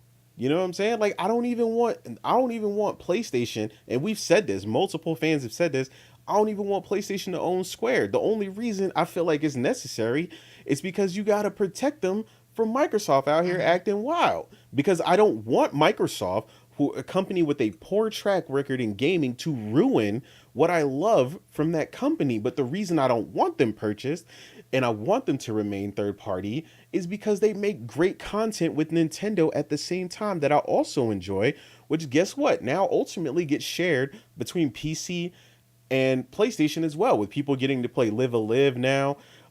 You've got Daemon X Machina that came to PC later. All these games that never would have came to fruition without all these multiple partnerships. Some people just simply thrive in a third-party space, and that's okay. Like, I would totally agree with some of these people if I felt like Xbox was in a position where they were honestly struggling. They're not struggling because of lack of studios anymore. That is not the case, bro. Bethesda is a strong ass team. That entire ZeniMax staff is great. But if you don't know what you're doing, you could run any of these companies into the ground. And that's the problem. And it's like, I feel like as an Xbox fan, if you feel that they need more, then you have no confidence in what they already have. And that says something to me, because I feel like, to me, you lying when you tell me you happy with what they've been doing. Because if you were, you wouldn't be so concerned with this stupid deal. You'd be excited for what they got coming. You know what I'm saying? The way that I am about Starfield, but I'm not worried about all their other 5, 6, 7, 8, 9 things they got to deliver because I don't only play on Xbox or I don't only play on PC. I got options. And I get that some of these people don't, but like at the same time, if I'm on the timeline and you telling me you happy with what Microsoft is doing, then I'm telling you, you lying to me if you dependent solely on this deal to be happy because you not. That's the problem with this whole thing. No, they're not. They're not. They I mean, they are upset, but they have no other choice. it's like we have, or not we, but Xbox has a game coming out in literally like 2 days.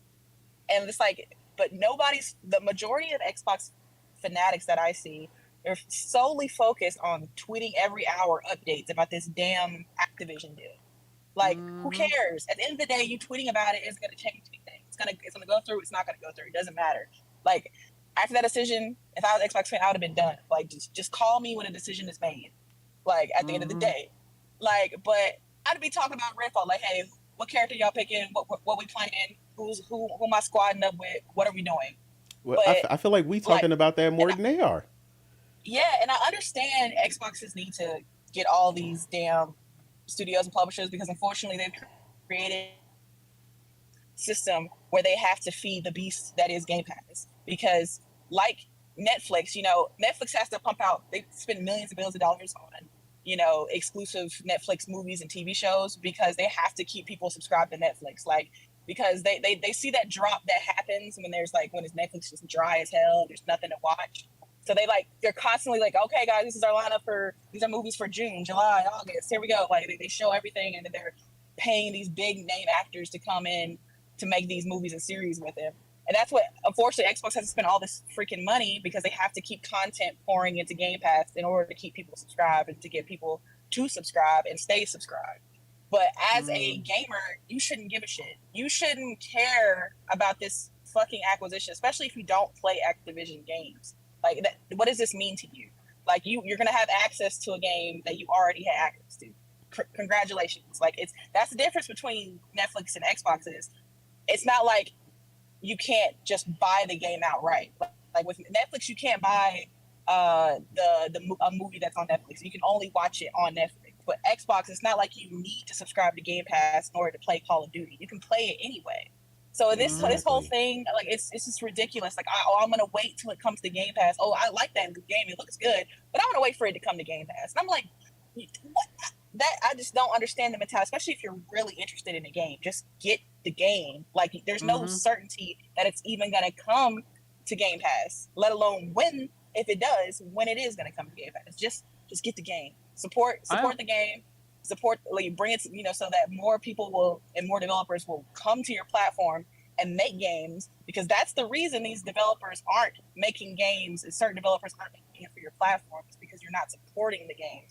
And then you see a game you're interested in and you automatically, it's not on Game Pass, so I'm gonna skip. Like that. Yeah. I mean, I can't. Encore just got revealed. I'm Encore 6. And it's looking stunning, and the people are like, "Is it in Game Pass? Put it in Game Pass." But like keeping it real for a second, because this is the first time I remember seeing my boy Sonny in the chat. You know what I'm saying? He got an Xbox. He play on PC. He play on PlayStation. He play on everything. You know what I'm saying? And he's one of the few people. He didn't ask none of that bullshit, none of that crazy questions. No, you know what I'm saying? He was like, "Oh, you got Diablo 4? I bet." And I was like, dude, first thing we said was like, yo, we should, play. We didn't say, he didn't say, oh, I'm waiting for it to be on Game Pass or no silly shit like that. We just gonna play. I didn't care where he was playing it from. It's co-op. I already know that. I don't care. We could play the game. This isn't like I said, some of these people, some of these zealots, like I said, not particularly Xbox fans, because I fucks with a lot of really cool Xbox fans, right? They really want Microsoft to do better. Like Sonny said in the chat, like he wants them to improve, not through acquisitions. Like they've been acquiring. It's like, what are you doing with what you have though? Like that, you gotta maintain the studios. You gotta bolster these studios. You gotta actually do something once you acquire these people. You can't just sit on it. And, you know what I'm saying? Real fans want that, man. I have a question to you, Sonny. What's your thought on Microsoft releasing a next-gen console without a next-gen game? This is not a troll. I'm genuinely curious as an Xbox fan. How did you feel about that? With that being said, Morgan, I'm very much interested in what Jez Corrigan said. Can you repeat it again? And if you have additional information to share about Microsoft now missing out on other studios, is it studios or publishers as well? Um, I'm not sure. I have to go back and watch the show again. I'm sorry if I'm cutting out because I'm getting to a place with a bad No, signal. you're But I good. think, um, but yeah, it was on his podcast. He was just saying he didn't go into detail about it. He was just saying like they've missed out on some opportunities because of this Activision deal, and Xbox fans, if they knew what they were, would be very upset about what they lost out on. And I was like, oh dang, I'm genuinely curious what these studios or publishers would be. same. I doubt he's gonna say what it is though. I don't think it'll come Gotcha, out right now, but buddy. I think it'll slip. I Gotcha. think it'll slip later. I think somebody will get it. Usually, right after they say something like that, usually Jason Schreier or somebody get the tea. It'll come out eventually. Oh no.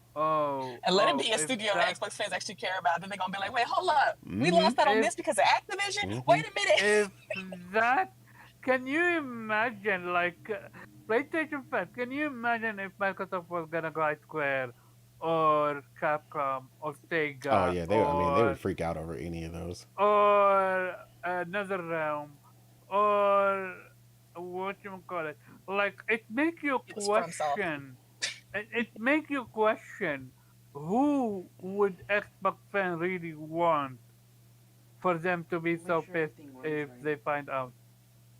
I'm genuinely curious because No, don't touch. they don't care about JRPGs. The Square is of the market. They don't play Capcom that much, so Capcom is of the market. Maybe CD Projekt Red. I mean, the only thing I'll say about that is that would be surprising only because of the fierceness at which CD Projekt Red has wanted to be independent. So that would be surprising if they managed to secure that somehow. Well, past tense, uh, what we're going to secure, based on at least their prior information. But yeah, man, I don't know. They definitely could have pulled some people out there. There's some people in the wings, some individuals, some smaller studios that have definitely done some crazy work that they may have actually been able to pull. So I don't know, man. It's Dude, interesting. I'm truly I'm curious definitely to that curious. studio. Is like that.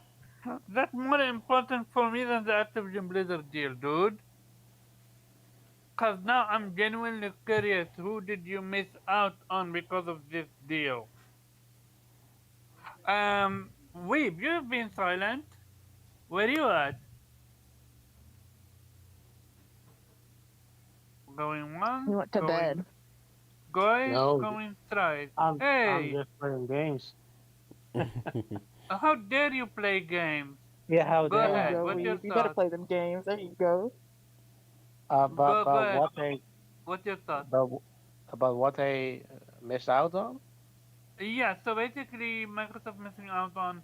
Do you have any idea what that might be? And then the other thing is the whole Activision deal being blocked. What's your thought? Well, he spoke about that part already, so he can just speak about the Oh, other part. sorry. Go ahead. Yeah, you did. I know that that free throw conversation is new for you, but we got it. Yeah. We Omar. We know we have a hard time keeping up, but yeah. What they missed out on? I know it probably needs something that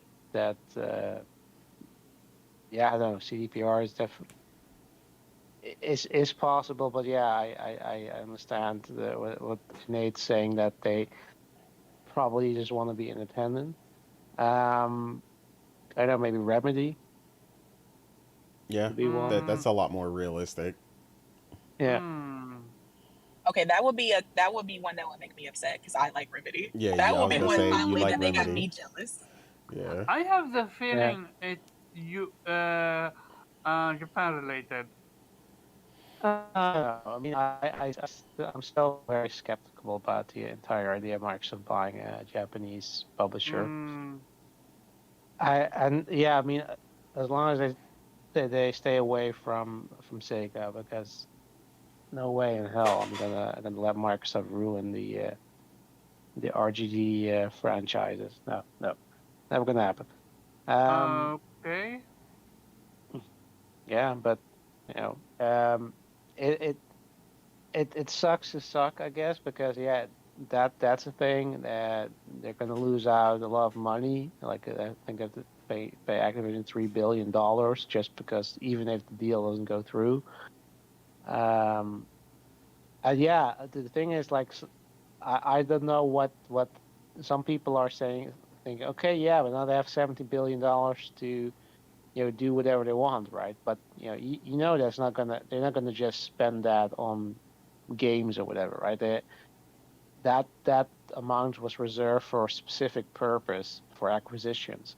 And sure, they could go for something else, but the problem is that they're now cautious because they don't know.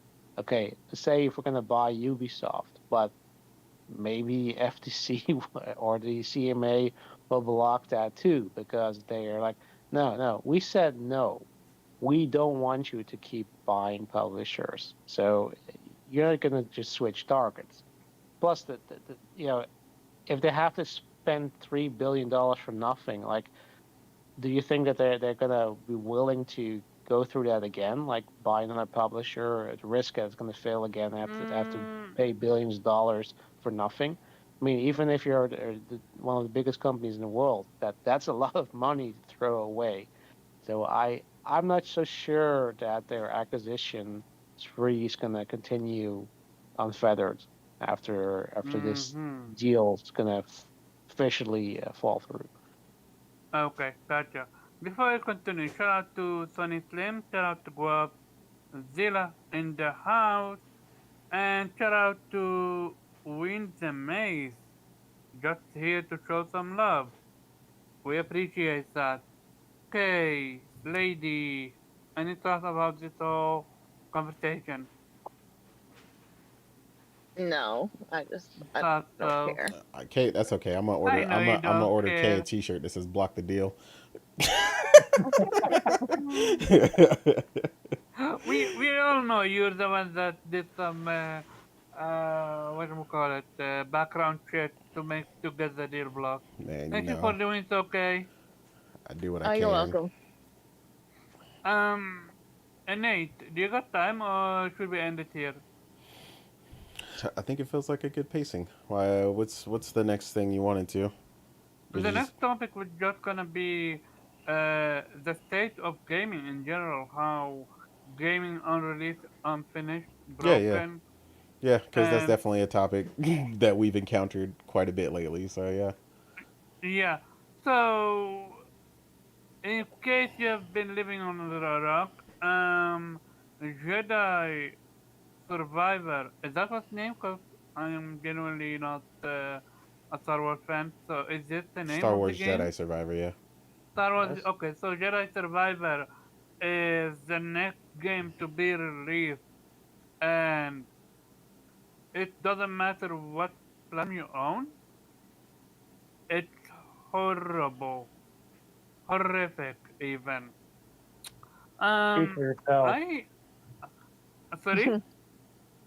So speak for yourself. It's running fine for me. Okay, thank you very much. I am not playing it, but I've seen people doing so. I want to talk mostly about.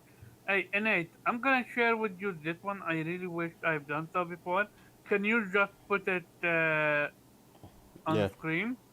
Cause this speaks truly volume to how it is. Um, here.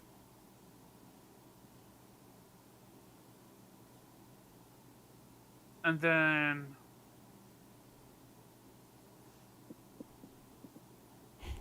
Oh, I have that person muted. Okay, I got you, but this is important. Oh man, this may go make me go in the bag. But with this one, and then there is this, and that's it. That's those three that I'm gonna focus on. Um, so shout out to PMS Morgan, PMS Jordan. Sorry about that.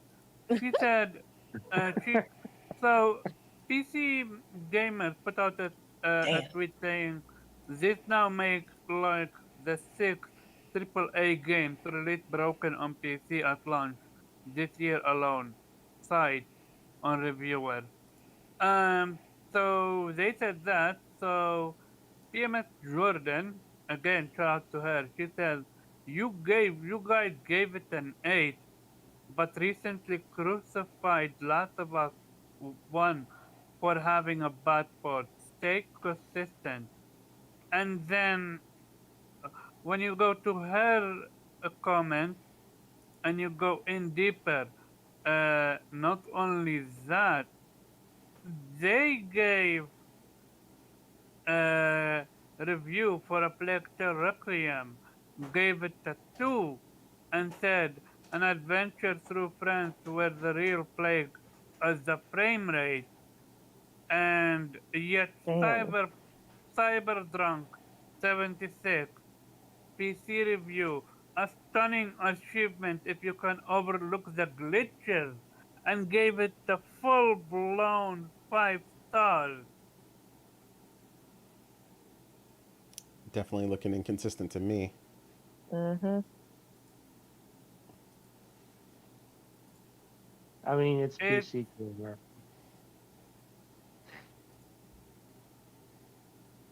No, hold up a second. We do the math. Does he know different games are reviewed by different people? I do know that, but the difference is when you're a part of a company, you should be consistent. You a game like what you call it? Um, what's that name?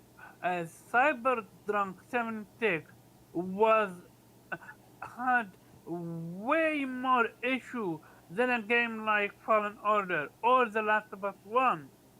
Yet the consistency was never there. Yeah, it's definitely kind of all over the place.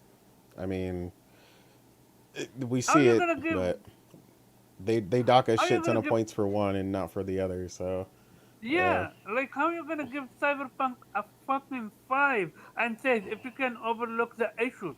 Like what issues? The game was so bad it got refunded on every single platform under the sun. High-end PCs couldn't even run it properly. With the amount of bugs and glitches that game uh, was in it.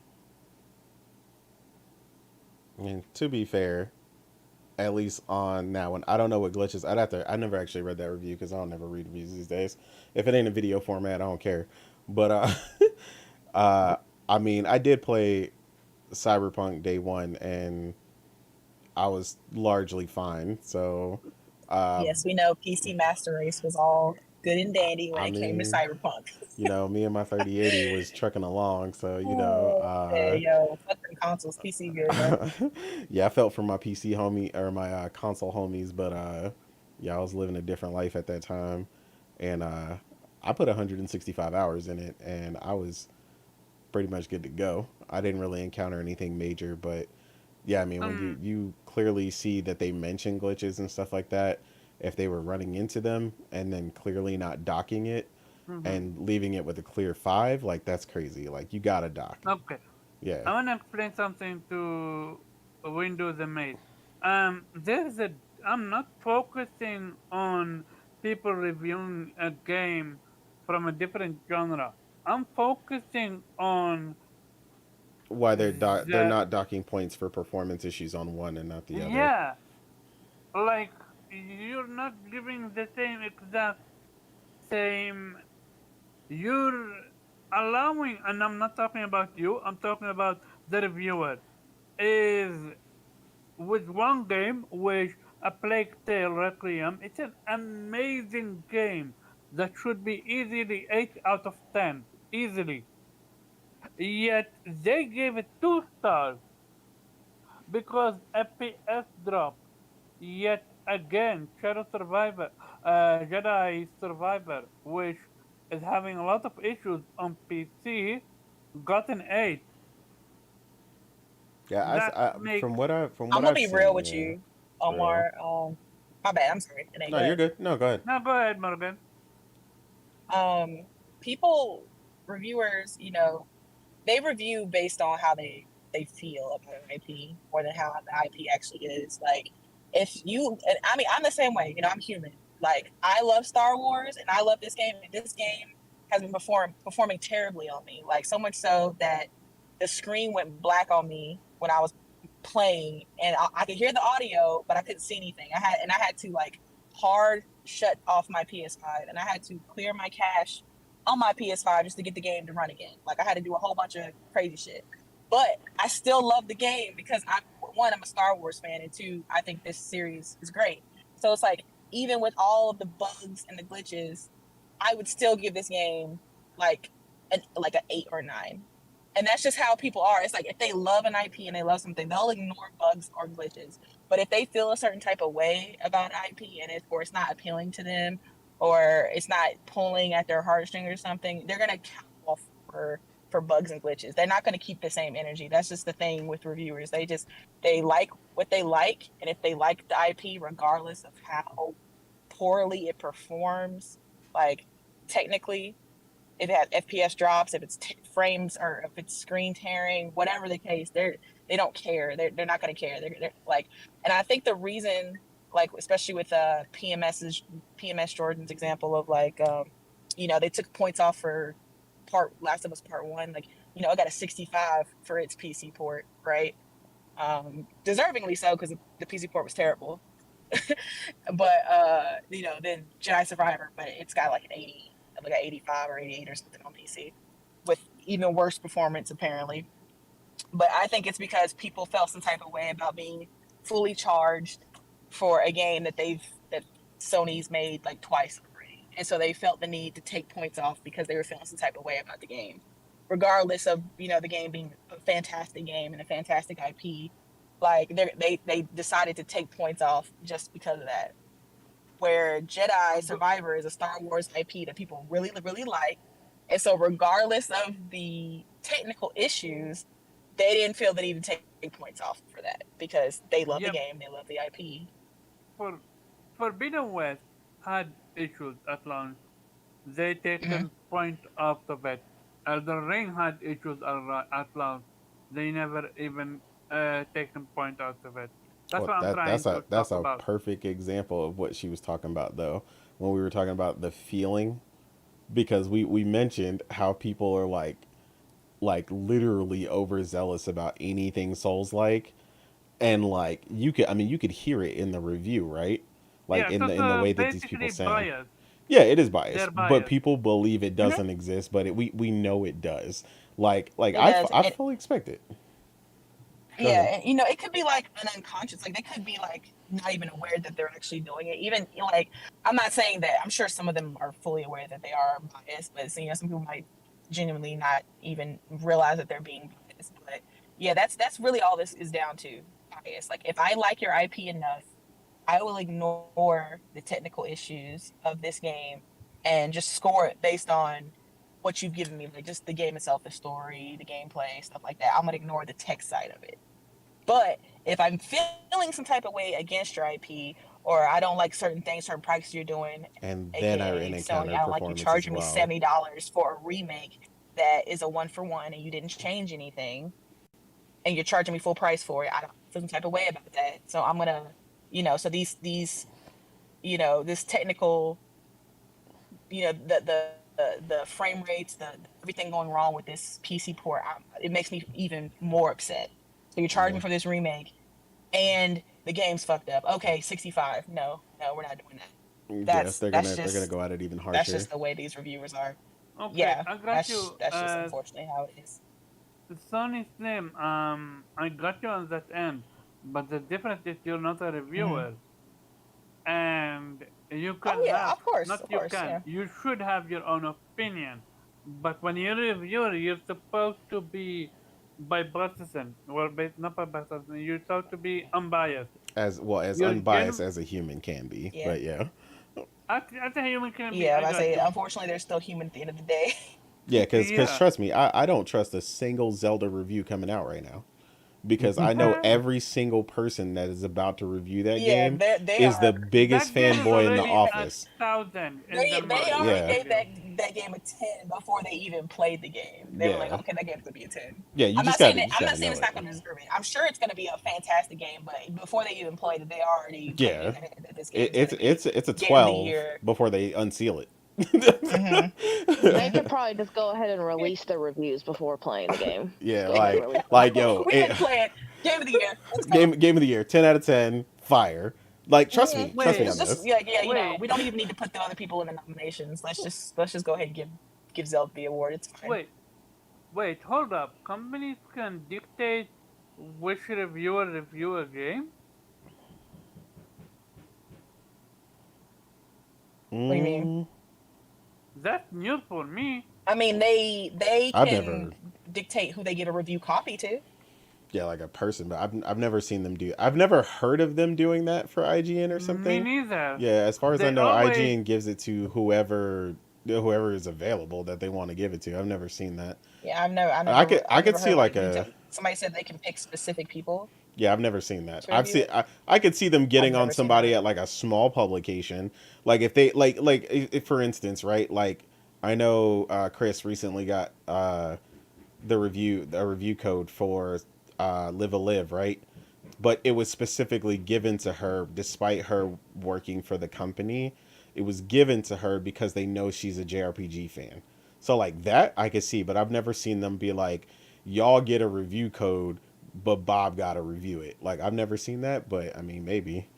I imagine that's something smaller because like, I just can't see them bogarting like IGN like that. Like I'd have to see that in confirmation or something. I've never heard of that. That's news to me. So got you. yeah, We, we agree, Sonny. Yeah, it's not possible to be completely unbiased. Like I'm gonna tell you right now. I mean, I'm a huge Mass Effect fan, but at the end of the day, I slaughtered the last Mass Effect that came out because that shit was trash. Like that shit is. I don't mm, even acknowledge that as part of the world that don't exist. That never happened. That's a story in a footnote somewhere that somebody thought was a cool idea. That game never happened. So when people ask me, should I play Mass Effect? I mean, all of them. I was like, oh, you mean all three of them? The trilogy? Yes, you should play the trilogy. There are not four. It's a trilogy. don't have Craig the Tech guy here, you man guy. Yeah, the fourth is trash. That shit is terrible. Okay. We, do you have anything to add to this Like I said, conversation? I'm biased. Like I already Oh, said, go I ahead, gave this Melvin. game a 9. Oh my bad. I already said I gave Jet Survivor 9. Like it's like a 9 for me right now, regardless of all these technical, because I just love the game so much. So it's like, we all have our biases. No doubt. What up, weed? Weeb, go ahead. So what's the question? If journalists have biases? Yeah. Duh. Yeah, Yeah. of course. Okay. Everybody has a bias, and especially journalists, because, like you said, Zelda is the absolute darling of the gaming journalism community. So it's getting a pass for everything. Yeah. Yeah, I guess So yeah, that's more so the question. Do they, because they're biased, are they going to give certain things a pass, like entirely? Like Zelda's going to have if Zelda has performance issues, are they even going to bother docking points, or is it something like, it's a 10 out of 10.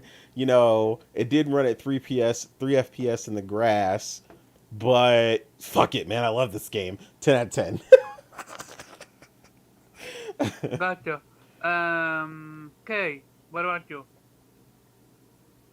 I mean, like Morgan was saying, like we're all people, and we all have some sort of bias, and whether we whether we try to or not to, it's like it's gonna come out just a little bit, and so yeah, so like if you have a love for a certain IP, you're going to be more willing and more forgiving about certain things than on any other game.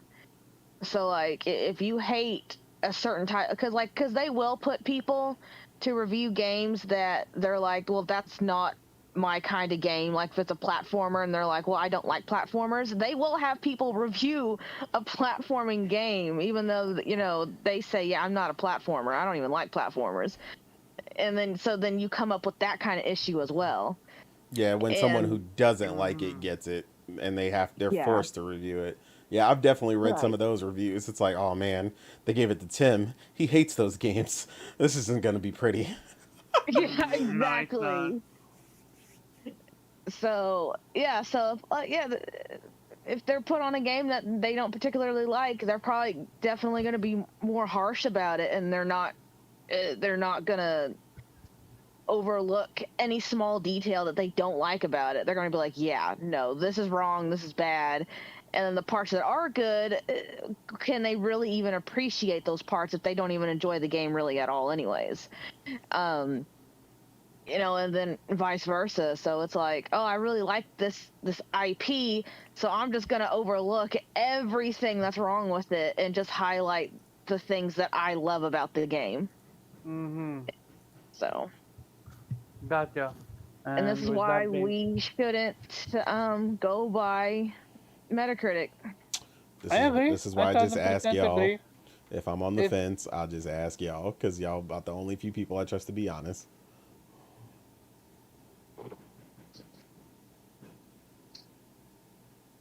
you cut off, No, no, I said that's why I would just ask y'all because y'all the only oh set of people I expect to be honest, really. Yeah. You I mean, know. honestly, the yeah, only people's review that you can really trust are those of your peers, your friends, people no, that you your that own you eyes, know and trust their judgment with.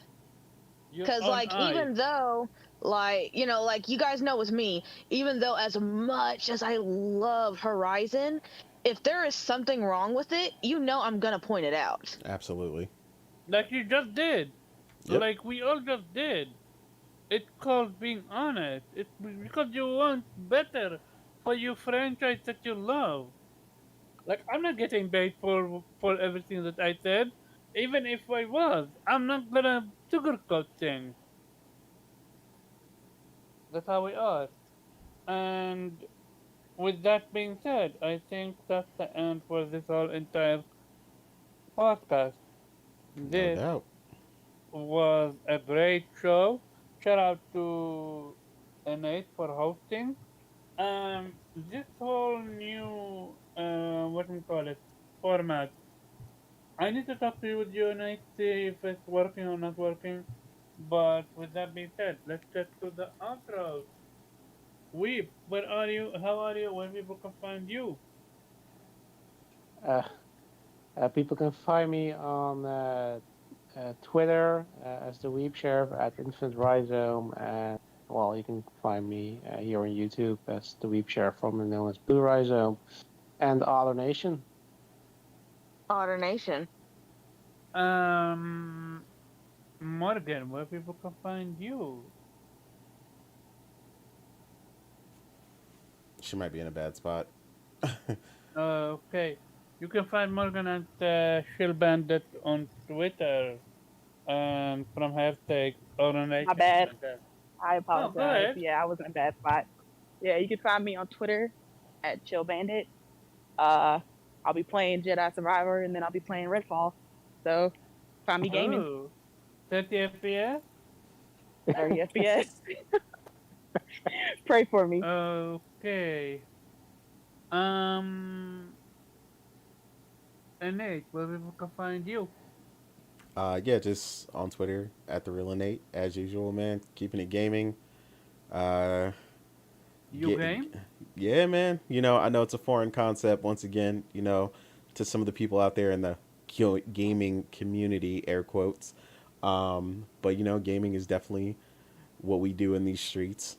And yeah, man, shout out to my homies in the chat that all came through today. You had Sunny, Chris, Windu, whole squad. Mhm. A couple of them came through for the first time, so nice to see us. Jump up there to 14 plus people watching. Man, it was a good show. Shout out to them. And Nate, where And are those streets you keep talking about? Oh man, I'm telling you, I got you. I'm gonna hit you with the directions. You might have to take a flight first, though. At This man least on if you're gonna Sesame be on Street my, also. at least if you're gonna be on my Sesame, streets. Sesame Street. Anyway, okay. Don't let Morgan Um. fool you. She love my streets over here. Okay. Where people can find you? You can find me on Twitter at Kaylee1103, Otter Nation, and Nation. yeah, and just Aloy being with Seika makes as much sense as Nation. Aloy getting makes as much sense as Aloy getting married to me. So I put out the invitations out on Twitter. You're I all actually like that invited. storyline, to be honest. I see you. I'd I watch see that. I'd pay for that. you. Also, it makes much sense so that's probably at the FPS, but we're not gonna go there. And you did. As for me, people can find me at Carbon_Chab on Twitter and Vitamin G Podcast every Monday, 8 p.m. Eastern Time. Shout out to the newcomers, shout out to the like, hit the like button, share the stream out, make the channel grow, and yeah, see you next week.